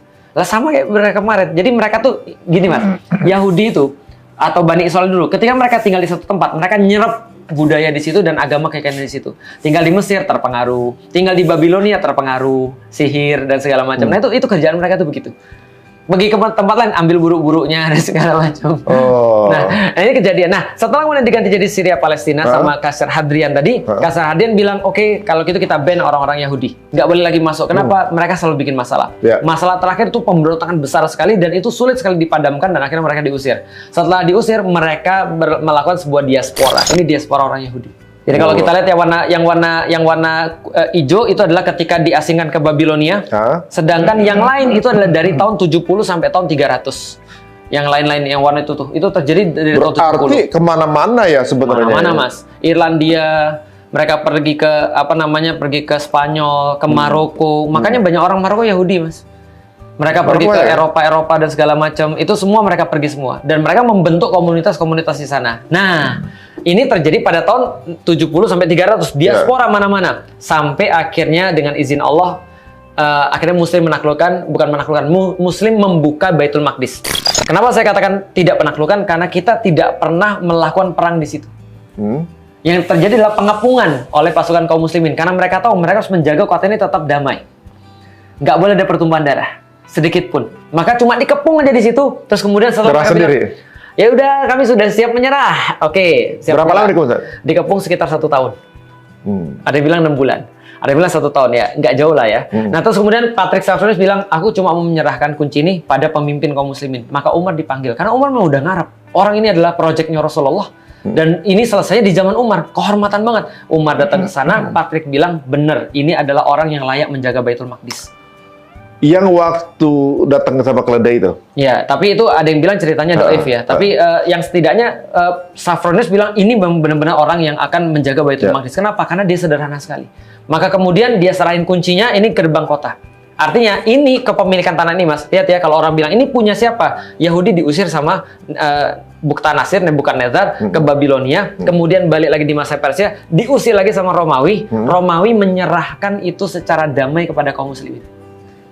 Masuk lagi lewat muslimin. Betul, itu yang perlu digarisbawahi. Jadi kita nggak pernah ngerebut tanah itu. Dikasih, kemudian Umar bilang, kalau gitu saya boleh minjem tempat untuk sholat. Oh silakan, ini sudah tempat kamu, silakan. Kami sudah punya gereja paling bagus nih, namanya Gereja Makam Kudus tadi. Sholat di sini ya Pak. Oh mohon maaf, saya adalah orang Muslim. Kalau saya sholat di sini, nanti besok ada orang Muslim datang ke sini, akan jadiin tempat ini sebagai masjid. Enggak, saya mau sholat di tempat Rasulullah pernah Isra dan Mi'raj. Datang ke sana, oh tempatnya ini, batunya nih. Akhirnya sholat dekat sana. Jadi urusan toleransi nggak usah diajarin. Ya itu luar biasa. Aku jadi- kadang-kadang mikir gini, apa dalam pikiran Umar gitu kan ya. Padahal kalau aku di sana, aku pakai gereja lah untuk sholat itu kan ya. Tentunya tidak dengan Umar. Jadi itu mengajari kepada kita bahwa kita tidak boleh semena-mena terhadap agama lain. Benar. Itu Nah, ini karena- yang ditiru sama Muhammad Al-Fatih berarti kan? Betul. Muhammad Al-Fatih langsung sholat Hagia Sophia. Tapi karena bedanya adalah Muhammad Al-Fatih pada saat sudah selesai, sudah nggak ada lagi orang-orang ortodoks. Ya. Nah, tapi di sini masih ada orang-orang dan kita jamin. Maka muncul Uhda Umari atau perjanjian Umar, bahwasanya Umar memperbolehkan semua orang untuk beribadah ke sini dan siapapun boleh pergi ke sini. Kan gitu kan ya. Nah, damai ini Mas, coba lihat ya Mas ya. 638 pertama kali Muslim datang ke sana sampai 1099. Berapa tahun tuh Mas? 500. 500-an Ya, tahun lebih. 500 tahun. 500-an tahun lebih, damai nih Mas. 500 tahun. Tiba-tiba orang Eropa karena provokasi, Muslim itu ngencingin salib, Muslim itu bunuhin anak-anak kecil, Muslim itu adalah antikristus, mereka bikin perang salib. Bukan kita bikin perang salib. Mereka bikin perang salib pada tahun 1099, Baitul Maqdis hancur. Dan seluruh ulama berkata, ini adalah bukan kehebatan siapapun, tapi ini hasil perpecahan. Ingat, perpecahan selalu berakibat pada hilangnya tanah. Selalu Berarti secara internal juga di Baitul Maqdis sudah ada perpecahan. perpecahan. Bukan hanya Baitul Maqdis, umat Muslim Mas, parah sekali. Dan perpecahannya antara dua mazhab hampir sama kayak sekarang. Oh, Sampai sama kayak jadi sekarang. fanatisme bendera itu udah ada dari dulu. Sudah dari dulu. Dan itu parahnya adalah mereka ribut di masjid. Artinya Baitul Maqdis adalah indikator langsung keadaan umat Muslim. Kalau Baitul Maqdis lagi di tangan musuh, berarti umat Muslim sedang tidak baik-baik saja. Berarti sekarang ini umat Muslim ini masih Hancur. hancur. Berarti tanda Jadi wajahnya di situ kan? benar, wajahnya di situ. Kalau benar ini umat Muslim, Selesai itu. Baitul Maqdis pasti Beres, tuh. jadi Kompak, kembali tuh. lagi. Ha. Betul. Nah, 1089 Salahuddin datang, 1187 Baitul Maqdis bebas. Nggak nyampe 100 tahun ya? Nggak sampai 100 tahun. 89 tahun aja. 80 tahun. Dan yang menariknya adalah dalam saya sudah sering sebut buku ini, judulnya Hakadha Zahara Jilu Salahuddin wa Hakadha Adatil Quds. Itu dikatakan bahwasanya bahwa kemenangan Salahuddin itu karena satu tokoh sentral yang sangat luar biasa namanya Imam Ghazali. Dan dia memberikan tazkiyatun nafs pada orang-orang sehingga setiap orang itu tidak lagi percaya pada individu, Mas, tapi mereka menghasilkan satu generasi. Karena ulama-ulama muncul dalam satu generasi, maka muncul generasi-generasi Salahuddin. Nah ini jadi beliau Dr. Majid Al-Kilani penulis buku ini menulis dalam bukunya, andaikan umat Muslim masih terpengaruh dan yakin bahwasanya kemenangan itu karena individu, maka mereka belum siap mendapatkan kemenangan. Maka belum pantas untuk menang. Betul. Kalau kita masih bicara tentang 1, 2 atau 3, Ah. ya itu kan. Kita Masih mainan jari nih. Betul. Kita belum dapat kemenangan. Kenapa? Karena yang kita tuju adalah generasi Salahuddin.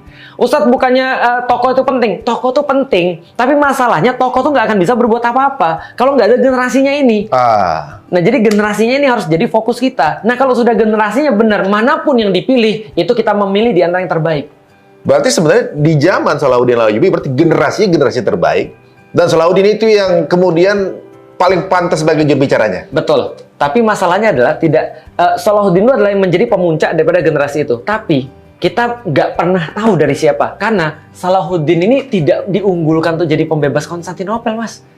Yang bikin grand plan tuh Nuruddin. Sampai kemudian Nuruddin dapat, oke, nanti kalau saya menaklukkan saya akan pakai dari sini, saya akan pakai begini. Grand plan udah jelas, semua lewat udah jelas. Tiba-tiba Nuruddin wafat. Ketika Nuruddin membuat grand plan, yang jadi bagian daripada grand plan adalah pamannya Salahuddin namanya Asaduddin Syirkuh dan bapaknya Salahuddin Najmuddin Ayyub. Nah ternyata yang malah anaknya yang bukan siapa-siapa. Anaknya ini adalah Salahuddin, catatan kita itu cuma dapat apa? Kepala keamanan di kota.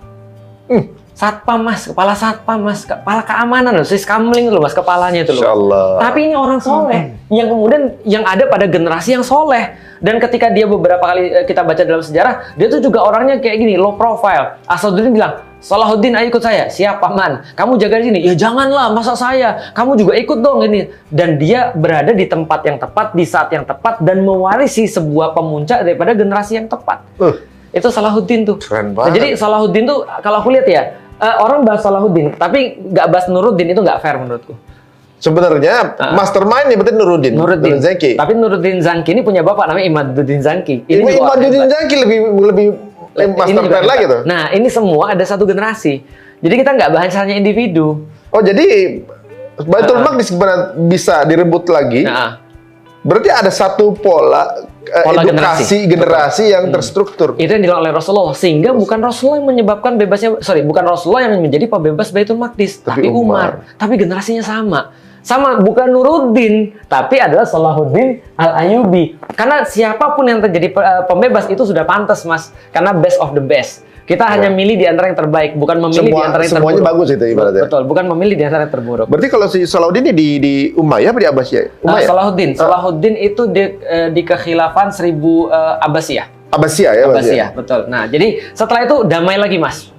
Jadi 638 sampai 1099 kan 500 tahun. Nah, ini dari 1187 sampai nanti 1900-an itu juga damai. Berarti berapa tahun lagi, Mas? 600-an tahun. 600-an tahun. Berarti hampir 1100 tahun damai. Sekarang kita lihat konflik baru 100 tahun. Terus kita belum nyampe 100 tahun. Betul, dan kita judgment. Ternyata ini adalah tanah konflik. Loh, sebentar, kamu belajar sejarah yang mana? Makanya. Nah, itu damai di tangan kita. Nah, ini kalau aku jelasin, Mas, aku potong di sini. Nah, tapi aku jelasin lagi. Muncullah problematikanya ini. Ini dia. Ini problematika nih. Ini biang kerok dari semuanya. Betul. Tapi aku tetap aku tidak bisa menafikan bahwa ini orang jenius. Iya, tapi masih bayangin, jenius. Mas, 1896, usia dia 36 tahun. Dia nulis buku yang sangat fenomenal, judulnya Der Judenstaat.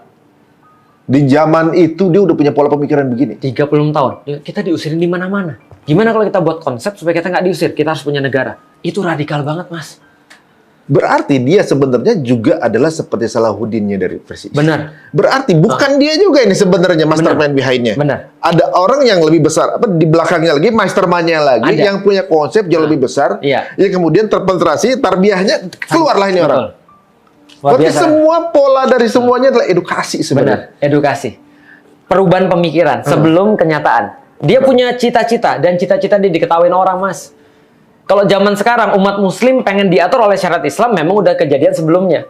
Kalau ini dia lagi diusir-usirin di tempat orang-orang. Konsep ini lagi. Konsep mana nggak orang stres, Mas? Gila nih orang Yahudi sendirian aja bikin masalah, gitu kan ya? Apalagi negara. Bayangin, Mas. Jadi orang bilang ini nggak benar dari Judenstaat negara Yahudi, tapi dia segera pitching, Mas, pitching kepada orang-orang. Gimana nih project gue nih? Nah, akhirnya dia pitching dapat nih satu aki-aki. Nah, namanya ini Bohir nih. Kenapa? Bohirnya nih. Bohir. Lionel Walter Rothschild. Lionel Walter Rothschild adalah salah satu anak daripada keluarga Rothschild. Dan ini hebat, Mas, ini keluarga ini. Keluarga ini punya anak banyak, disuruh kemana-mana. Kamu bagian Prancis ya, kamu bagian Austria, kamu bagian Jerman, kamu bagian Inggris. Nah, dia bagian Inggris. Oh. Ini orang punyanya franchise bank, Mas. Jadi kalau seandainya orang-orang bikin bank, franchise-nya ke mereka nih. Dia ngomong, Bapak mohon maaf, gimana kalau saya disponsori untuk membuat negara Yahudi? Mana konsepnya? Lihat, oke, bagus. Sekarang saya sponsori, kamu cari tanah. Tentu dong dia nyari tanah terjanji, tanah Palestina. Datanglah dia kepada Pak Haji yang punya. Namanya Pak Haji Abdul Hamid. Nah, ini yang kita nonton filmnya nih. Iya, nah ini Pak Haji Abdul Hamid, dia punya tanahnya. Nah, lalu kemudian dikatakan bahwasannya mereka selesai Kongres Zionis datang ke sana untuk membeli tanah orang-orang Muslim. Lalu kemudian apa kemudian yang dilakukan? Dia datang dan pitching lagi untuk masuk ke tanah itu. 1897 ini adalah reply daripada Abdul Hamid. Tanah itu bukan milik saya. Tanah itu milik umat saya. Dia penolakan pertama umurnya 37 tahun loh, Mas. 37 tahun udah minta lahan negara. Pitching kepada khalifah kaum muslimin untuk dapat tanah. Kerajaan tertinggi di dunia saat itu. Betul. Bikin satu perkampungan Zionis. Nggak diterima. Salut sih, maksudnya keberaniannya, idenya, cara untuk mengorganisasinya. Kita cuma di tempat yang salah aja gitu. Ya. 1902 dia datang lagi, dia nggak nyerah. Yang dia bawa adalah menurut data yang saya kumpulkan 150 juta pound sterling. Itu kalau di Indonesia kan sekitar 305 triliun. Dan bayarin hutang khilafah yang waktu itu banyak utang, 33 juta pound sterling. Dan membuatkan kapal induk, memberikan pinjaman 3 juta pound sterling, membangun Universitas Utsmaniyah 150 juta pound sterling. Ini gede banget ini, Mas. Apa kata Abdul Hamid? Abdul Hamid bilang, nasihati Dr. Hazel jangan meneruskan rencananya. Aku tidak bakal melepaskan segenggam tanah ini karena dia bukan milik saya, tanah itu milik umat Islam. Umat Islam telah berjihad demi kepentingan tanah ini dan mereka sudah menyiraminya dengan darah mereka. Yahudi silakan simpan harta mereka. Dan ini kemudian agak ngece sih dia. Agak sedikit menunjukkan marwah. Izah ya? Jika Daulah Utsmaniyah dimusnahkan satu hari, maka mereka boleh ambil tanpa bayar harganya. Tapi selama aku masih melindungi tanah ini, khilafah masih ada, tidak bakal saya melepaskan tanah ini walaupun ditusukkan pedang ke dalam badan saya. Dia bilang, selama gue lindungi nih, selama masih ada pelindungnya, gak bakal tanah ini hilang. Ternyata benar. Akhirnya yang terjadi adalah Perang Dunia Pertama.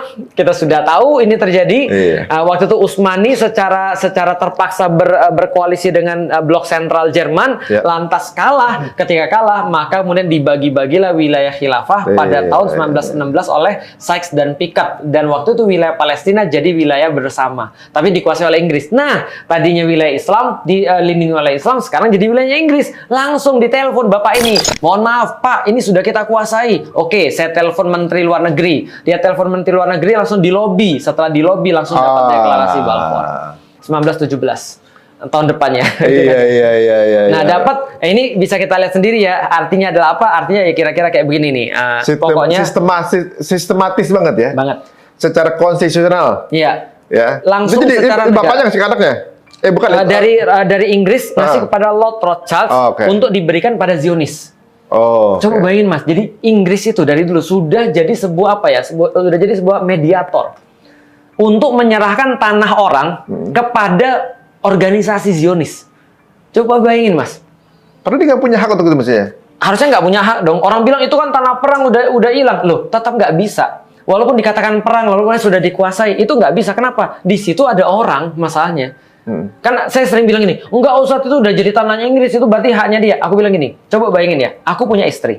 Aku nikah sama istriku nih. Setelah nikah aku dicatatnya di Kementerian Agama, KUA. Setelah dicatat ini valid punya istri namanya Ummu Alila misalnya, sudah nikah. Aku beli tanah, aku catatin di BPN. Badan Pertanahan Nasional, ini tanahku, ini rumahku dengan luasan segini dan gedung segini. Tiba-tiba orang bilang Indonesia sudah kalah. Misal Cina menyerang Indonesia, misal. Kok Cina? Karena kan saya orang Cina. Dia Cina menyerang Indonesia. Indonesia habis tuh misalnya udah tutup tuh negara Indonesia. Misalnya Cina udah berkuasa misalnya. Terus orang Cina datang ke rumah saya. Ini mulai dari sekarang tanah punya saya. Ini mulai dari sekarang istrimu punya saya. Kenapa? Karena saya udah menguasai Indonesia semuanya. Saya bilang mendingan kita perang aja yuk. Iya. Lah iya kan, loh, kok bisa? Ini tetap punya saya, meskipun mereka ngeklaim bahwa ini tanah punya mereka, ini tetap punya saya, karena saya udah beli. Ada orang di situ. Itu yang terjadi di Palestina. So simple. Apa complicatednya? Kan orang bilang, it's so complicated. Udah kita gak usah, it's so complicated. Apa-apaan? Tapi itu memang narasi untuk melemahkan keingintahuan orang untuk sejarah. Complicated adalah kata-kata pengganti untuk aku males mikirin. Atau I don't care. I don't care sebenarnya. Atau aku support Israel. Sebenarnya nggak ada abu-abu di tengah sih. Nggak ada. Berarti support sana kan gitu. Iya, karena itu yang diinginkan, narasi yang diinginkan mereka sebenarnya kan. Jadi sama aja kalau kita dulu jajah Belanda, ini adalah orang-orang yang Belanda tinggal rumah gue aja. Betul. Nah sayangnya Mas ada mind blocking sehingga mereka nggak mau bersatu. Kamu beda sama saya. Kamu Ustadz benderanya beda. Ustadz Sunnah atau bukan masalah, mazhab masalah, ini masalah itu. Loh terus gimana cara kita bisa kuat? Nggak mungkin. Nah ini kata-kata James Balfour gitu kan ya kepada Lord Rothschild, nanti bisa dibaca. Kami dengan senang hati menyampaikan pada Anda, ada aspirasi Anda sudah kami terima. Nah maka pemerintah di baginda memandang positif pendirian di Palestina tanah air untuk orang Yahudi. Silakan didirikan, monggo. Kami akan menggunakan usaha keras terbaik. Kami bantu dan kami jaga kamu di sana. Maka Jenderal Allenby langsung datang mengawal settlement yang pertama. Ayo pindah. 1920. Jadi sebelum ada Holocaust itu juga sebenarnya. Sebelum jauh. Nah, jadi Holocaust sebagai narasi playing victim aja itu jatuh. nonton drama di mid season. Nah itu mid season kedua itu. Iya, ada 9 season dia baru nonton 7 terus sok tahu. 1922 karena Inggris menguasai LBB Liga Bangsa-Bangsa, dia mengeluarkan Mandate for Palestine. Nah, dari situlah kemudian menjadi sebuah dasar hukum buat kemudian mendirikan settlement lebih banyak lagi di Palestina. Ini belum ada negara Israel loh Mas. Belum ada negara Israel dan belum ada negara Palestina. Karena nation state kan baru muncul setelah Perang Dunia Kedua. Perang Dunia Pertama tapi tahun 30-an baru muncul nation state. Nah, lalu inilah data-data orang-orang imigrasi ke sana. Bikin settlement, ngusirin orang pakai tentara, orang pakai tentara. Bayangin Mas, kalau contoh ya, tahun 1920 aja ada 5.000 orang yang datang sana. Bayangin Mas, tempat saya itu berapa kakak Mas? Cuma 80 kakak Mas. 80 kakak taruhlah satu anak keluarga berencana, gitu ya. 4. Iya, 4 atau berapa? Anaknya berapa? 4. Gitu kan. Berarti 4 kali 5.000 sebenarnya. 4 kali 5.000, 4 kali 80. 4 kali 8, 3.200. Ya kan? 3.200. Ini 5.000. Berarti itu berapa kompleks Mas dibuat, Mas? Itu baru 1 tahun 1920. 21, 22, terus sampai 46. Semuanya itu sesak padat, orang-orang diusirin, Mas. Bayangin. Semua orang diusirin, akhirnya banyak masalah. Itulah masalah Nakba, masalah kemudian orang-orang diusirin dan segala macam. Nah, PBB sok tahu nih. PBB pasca Perang Dunia Kedua, Amerika berkuasa gantiin Inggris, dia sok tahu. Udah, jangan ribut. Kami adalah orang yang sangat senang perdamaian. Bukan suatu apa, emang nyeting. Iya, seperti nama kami ada United Nation gitu kan ya. Kami ya sok tahu dan memang disetting. Gini aja, daripada kamu ribut kita bagi 2. Jahat kan, Mas? Berarti emang nyeting sebenarnya. Bayangin Mas, aku pernah ngomong di mana-mana dan orang bilang susah Ustadz, nggak mungkin Israel itu dihilangkan. Kalau solusinya Ustadz bilang Israel harus keluar dari sana, susah Ustadz, nggak mungkin Ustadz. Gimana kalau bagi 2 aja? Aku bilang gini Mas, bayangin Mas, kalau ini terjadi atau ada Israel dan Palestina dikatakan koeksis atas nama koeksis, maka ini adalah ditunjukkan buat dunia, pelajaran buat dunia bahwa lu bisa berbuat semena-mena kalau lu kuat, nyerang negara lain, habisin mereka, siksa mereka selama ratusan tahun nggak apa-apa, dan in the end of the day, solusi yang paling parah buat kamu adalah bagi 2 negaranya. Enak kan Mas? Paham nggak sih Mas maksudnya? Pengennya win-win terus. There is something goes unpunished. Ada orang-orang yang berlalu tanpa dihukum. Dan itu akan menjadi contoh bagi orang lain bahwa boleh kita berbuat begitu. Masalahnya kita tuh apes Mas. Secara kekuatan Indonesia itu jauh dengan yang lain. Singapura, Cina, Thailand, dan segala macam. Nah, Indonesia ini kira-kira kalau rakyatnya aku yakin melawan, Mas. Tapi kalau secara alutsisanya, kita kemudian diserang misalnya sama negara yang lebih tinggi. Dan karena mereka bilang, Israel boleh. Masa gue nggak boleh? Gue serang lo dulu Indonesia nih. Berapa? 70 tahun, 80 tahun, 100 tahun. Ujung-ujungnya nanti dibagi 2 sama PBB. Ini bukan cara yang bagus. Berarti nggak fair. Nggak fair. Makanya kita nggak pernah mau untuk dibagi 2 sama Belanda. Karena Belanda sudah bentuk Hindia Belanda di Indonesia. Di Nusantara. Tapi kita akan mau bagi. Tapi oke lah, kita lanjut dulu. Yang putih wilayahnya Israel, yang kuning wilayahnya Palestina. Siapa yang pertama kali nolak, Mas? Ketika disuruh bagi 2? Siapa? Israel bilang, saya nggak mau. Israel malah nggak bilang. Ini emang dari dulu emang bahasa ini emang nyebelin ya. Tapi settingnya yang dibilang adalah kita yang nggak mau. Mereka nggak mau duluan. Caranya bilang begitu gimana? Mereka bilang, kami nggak mau dong. Kenapa lo? Kami maunya kami hidup nggak pakai aturan. Kami maunya hidup, kami nggak dibatas-batasin. Ini memang tanah kami, sudah ada deklarasi Balfour dan segala macam. Akhirnya gagallah partisi UN ini. Akhirnya apa terjadi? Setelah partisi UN gagal ini, padahal Israel sudah dapat 55% wilayah Palestina, mereka langsung bilang, UN, daripada lu bagi-bagi, gue mau diri negara nih gimana? UN bilang, oke. Aneh kan? Ya karena UN-nya sudah masuk angin. Sudah punya Amerika. Iya. UN dari awal punya Amerika. Makanya terakhir kali ketika diveto sama Amerika, UN nggak bisa apa-apa. Nggak bisa apa-apa. Nah, karena memang bapaknya itu Inggris, ibunya Amerika, ini bidannya namanya UN. Jadi kita harus tahu, anak namanya Israel ini punya bapak, ibu, dan bidannya. Dan nggak mungkin bapak, ibu, dan bidannya ini mau bunuh anak ini, nggak mungkin. Ini adalah monster yang mereka ciptakan. Dan mereka nggak akan mungkin menghentikan monster ini, karena mereka tahu itu yang mereka ciptakan. Nah, dideklarasikanlah kemudian negara Israel, State of Israel is born. Artinya, Palestina stateless. Palestina nggak punya KTP, Palestina nggak punya paspor, mereka bahkan tidak punya hak asasi manusia, itu nggak punya. Secara konstitusional nggak punya. Kenapa? Karena mereka tidak dianggap bagian daripada dunia. Lu nggak diajak, kami main sendiri. Itulah yang terjadi pada orang-orang di Palestina. Nah, setelah itu Mas, hancur lebur Mas. Udah datang semua perang Arab Israel, orang-orang Arab seolah-olah, kami mau nyerang Israel nih, kami nggak mau terima. Lucunya Mas, perangnya terjadi antara negara-negara Arab pada Israel. Perangnya bukan di dalam Israel, tapi kemudian Israel bilang, karena gue diperangi Arab, maka gue tambah wilayah gue. Ini logika macam apa ini? Nah itu logika pembenaran aja kan? Makanya, padahal memang dia sudah rencanakan. Dia nggak ada perang juga, dia akan klaim wilayah itu. Tapi dia bilang, ini kan wilayah yang kami kuasai setelah perang 6 hari. Lu perang sama siapa? Iya. Lu perang sama siapa? Lu klaim wilayah apa? Tapi apakah kemudian setelah itu mereka klaim juga? Enggak. Itu mereka klaim juga semuanya. Hasilnya kemudian lihat tuh dari 446 sampai 2010. Jadi gara-gara diserang, merasa diserang, Dia merasa punya hak untuk menambah wilayah. Jadi alasan. Mintanya kemana? PBB gitu? Mintanya nggak pakai PBB lagi ya, PBB kan tinggal diem aja. Maka kita lihat tuh, bahkan sampai di ujung aja itu kan nggak ada perang apapun, tapi dia kemudian pokoknya gue punya ya, udah terserah dia lah. Dia tuh ibarat kemudian anak kesayangan yang nggak pernah salah gitu kan ya. Mungkin dia punya paman sekedar mungkin dia punya ini maksudnya ya. Bidan gitu, bidan. Mungkin dia itu adalah punya perlindungan daripada seluruh dunia. Nah makanya terakhir kita lihat nih, dia nggak perlu alasan apapun untuk mencaplok wilayah orang. Sampai sekarang, Mas. Ini tahun 2010 loh, Mas. Ini berarti gini ya, kita tuh selama hampir 100 tahun lebih, berarti kita dipertontonkan dengan sebuah kezaliman, Betul. penjajahan, Betul. yang kebiadaban di depan mata kita, gitu ya. Dan semua diem. Oh, mungkin ini, Ustaz, kemudian keluar yang namanya media. Benar. Dan media itu semua dikuasai oleh mereka untuk nutupin ini semua. Bahkan ada data daripada pembelajar-pembelajar, researcher yang mengatakan bahkan bahwa terbentuknya negara-negara di sekitar mereka itu kenapa nggak pernah mau untuk bantu? Karena memang digunakan untuk menjadi buffer bagi Israel. Itu ngeri itu. Dan jadi secara informasi pun mereka tutup juga. Itulah kenapa kita masuk kepada kemudian premis kita di awal. Itulah orang-orang bilang the world will never be the same after 7th October.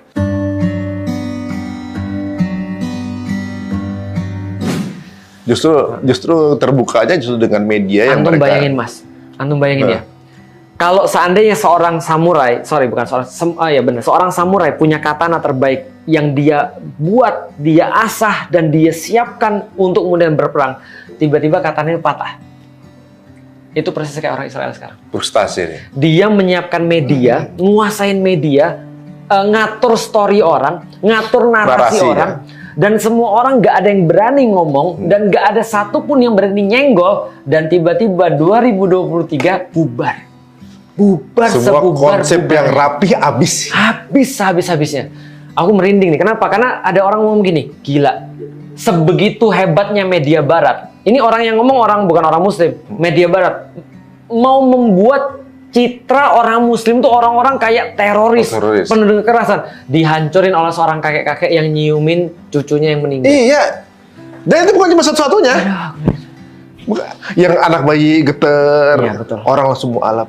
Ya aku bilang ini Ustadz Numan ketika datang ke Indonesia dia bilang gini, 50% mesin propaganda Israel hancur. Aku bilang enggak, kayaknya enggak 50%. Lebih parah ya? Lebih parah, 80% lebih. Jadi guys, adanya televisi itu yang invent itu John dan Arthur. Iya. Tahun 2006 dengan niatan untuk entertainment dia. Betul. Tapi ternyata untuk menyusupi berita radikalisme kepada Islam. Betul. Jadi bahwa mendiskreditkan mereka udah punya visi itu dari awal berarti ya. Dan sekarang hancur. Sekarang hancur. Hancur lebur. Dan nggak hanya hancur lebur, kayak nggak bisa balik lagi. Ini udah all hell's break loose. Jadi istilahnya bukan boykot tapi cancel. Iya, habis semua. Dan tahun ini adalah semua paling besar di dunia Barat itu protes paling besar, di dunia Islam itu protes paling besar, dan semua orang tertuju dan mempelajari tentang Baitul Maqdis. Itu dia. Nah, kita balik pada kemudian jawaban dari awal. Maka kalau kita sudah tahu bahwa ini adalah ceritanya, maka kita sudah tahu bahwa solusinya tidak pernah akan berharap pada PBB, tidak pernah akan berharap pada Amerika, tidak pernah akan berharap pada Inggris. Tapi solusi satu-satunya adalah kembalinya pelindung umat dan bersatunya umat sehingga umat punya kekuatan. Pertanyaannya bagaimana itu terjadi? Rasulullah mencontohkan 14 tahun beliau kemudian jihad ilmu, lalu kemudian 2 tahun beliau jihad politik, 2 tahun kemudian beliau jihad fisik. Gitu kan ya. Nah, maka apa yang kita lakukan? Menurut Profesor Abdul Fattah Al-Awaisi yang sudah 40 tahun meneliti tentang Baitul Maqdis, dia katakan ada circle-circle di dunia ini berdasarkan circle Baitul Maqdis. Karena alladzi barokna haulahu. Ada kemudian Baitul Maqdis itu yang kemudian diberkahi sekelilingnya. Berarti ada keliling-keliling, Mas. Nah, kita tuh termasuk keliling yang di paling ujung. Nah, keliling yang di paling ujung itu tugasnya adalah mensupport dan mensupply. Mensupport dan mensupply. Kenapa? Karena kitalah yang paling bebas, yang tidak terpengaruh oleh aktivitas fisik. Mas, andai kan orang Hamas kerjanya tiap hari selfie, kerja tiap hari malah julid fisabilillah, itu malah salah. Ya. Karena mereka disibukkan dengan aktivitas fisik. Kita nggak disibukkan dengan aktivitas fisik. Maka tugas kita supply dan kemudian tugas kita adalah support. supply dan support, belajar tentang Baitul Maqdis, kasih tahu diri kita sendiri, ajari diri kita, edukasi diri kita, edukasi orang lain sampai mereka ngerti bahwa ini adalah permasalahan umat yang menjadi indikasi daripada umat ini. Dan ketika mereka fokus pada Baitul Maqdis, insya Allah Allah akan memberikan keberkahan dari sana untuk kita. Masya Allah. Jadi itu sebenarnya. Ayo belajar. Ini berarti momennya teman-teman semuanya ya. Dengan hal ini kita jadi tahu sebenarnya Palestina ini cuma trigger. Ya. Allah ngasih kita trigger untuk ngapain. Betul. Jadi bagaimana respons kita dengan keadaan yang terjadi sekarang ini, kita tuh mesti ngapain. Betul. Jadi kita punya role play masing-masing teman-teman semuanya. Maka itulah sekarang ini kalau kita lihat ya, bagaimana sosok para pejuang Palestina bukan orang-orang yang ada di sosmed. Iya, betul. Bukan orang-orang yang eksis, Betul. gitu ibaratnya. Tapi justru itu kekuatan mereka. Justru. Benar. IDF, selfie semua segala macam. Betul, joget-joget. Kita jadi tahu mental dia seperti apa gitu. Malah mereka menunjukkan bahwa mereka nih gemoy. Mereka nih Tulang lunak. gemoy, asik gitu. Iya, betul. Joget-jogetan segala macam. Ya, karena kalau ada yang kita sudah nggak bisa bersatu nih dalam urusan Baitul Maqdis, aku bingung apalagi yang mau menyatukan kita.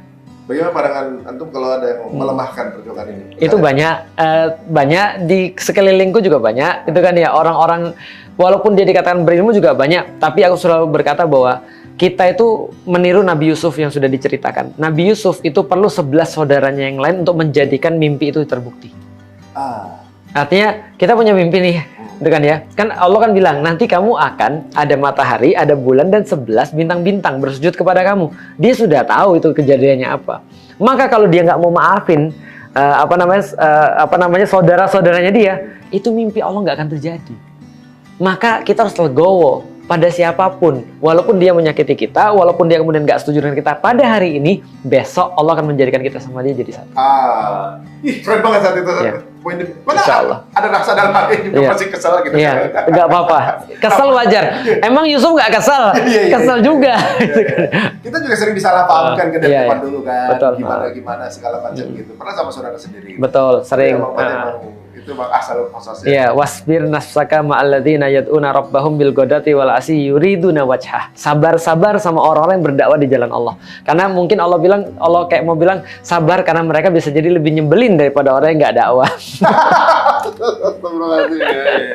Kalau nggak salah ada juga tuh alat polet 5 kalau salah. Iya. Katanya kamu akan dibenci sama mereka yang beriman gitu. Ya, pasti. Itu artinya orang-orang beriman tidak menjamin bahwasanya dia itu tidak punya konflik dengan orang beriman yang lain. Dan konflik ini kan menjadi sebuah pendewasaan bagi kita.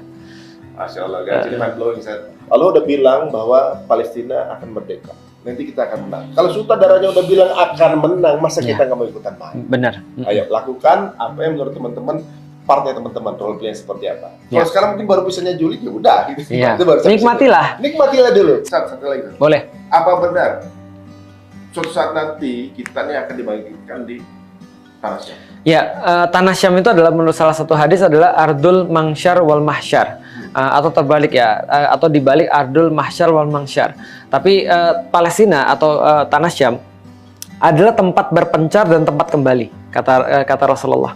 Artinya Palestina itu merupakan tempat berpencarnya hidayah, karena itu adalah tanah para nabi, Ardul Anbiya, dan tempat untuk kembali, mahsyar. Jadi tempat untuk dikumpulkan orang-orang. Artinya disitulah nanti kita akan dikumpulkan di yaumil qiyamah. Di padang mahsyar itu di Tanah Syam. Jadi berbaik-baiklah dengan penduduknya dan kenalilah tempat-tempatnya. Agar kita juga diterima. Biar nanti besok pas kita ngumpul di sana kita sudah tahu ini tempat main kita. Masya Allah ya. Mudah-mudahan tayangan ini jadi Amin. wasilah untuk keridhaan Allah teman-teman semuanya. Amin. Jika dirasa bermanfaat, monggo silakan disebarluaskan sebanyak-banyaknya, gitu ya. Mumpung akun kalian tidak itu. Alhamdulillah, jazakallah khairan. Waalaikumsalam, jazakallah khair. Singkat, padat, jelas, dan ini langsung mengkomplitkan missing link yang terjadi, gitu ya. Banyak kesalahpahaman di sana, banyak teman-teman kita yang belum teredukasi mengenai masalah ini. Dan ini dengan mudah ditambah dengan uraian dan juga narasi dan juga gambar-gambar ini memudahkan kita untuk lebih paham. Gitu. Mudah-mudahan jadi pahala. Amin ya Rabb. Insya Allah. Terima kasih untuk waktunya. Assalamualaikum warahmatullahi wabarakatuh. Waalaikumsalam warahmatullahi wabarakatuh.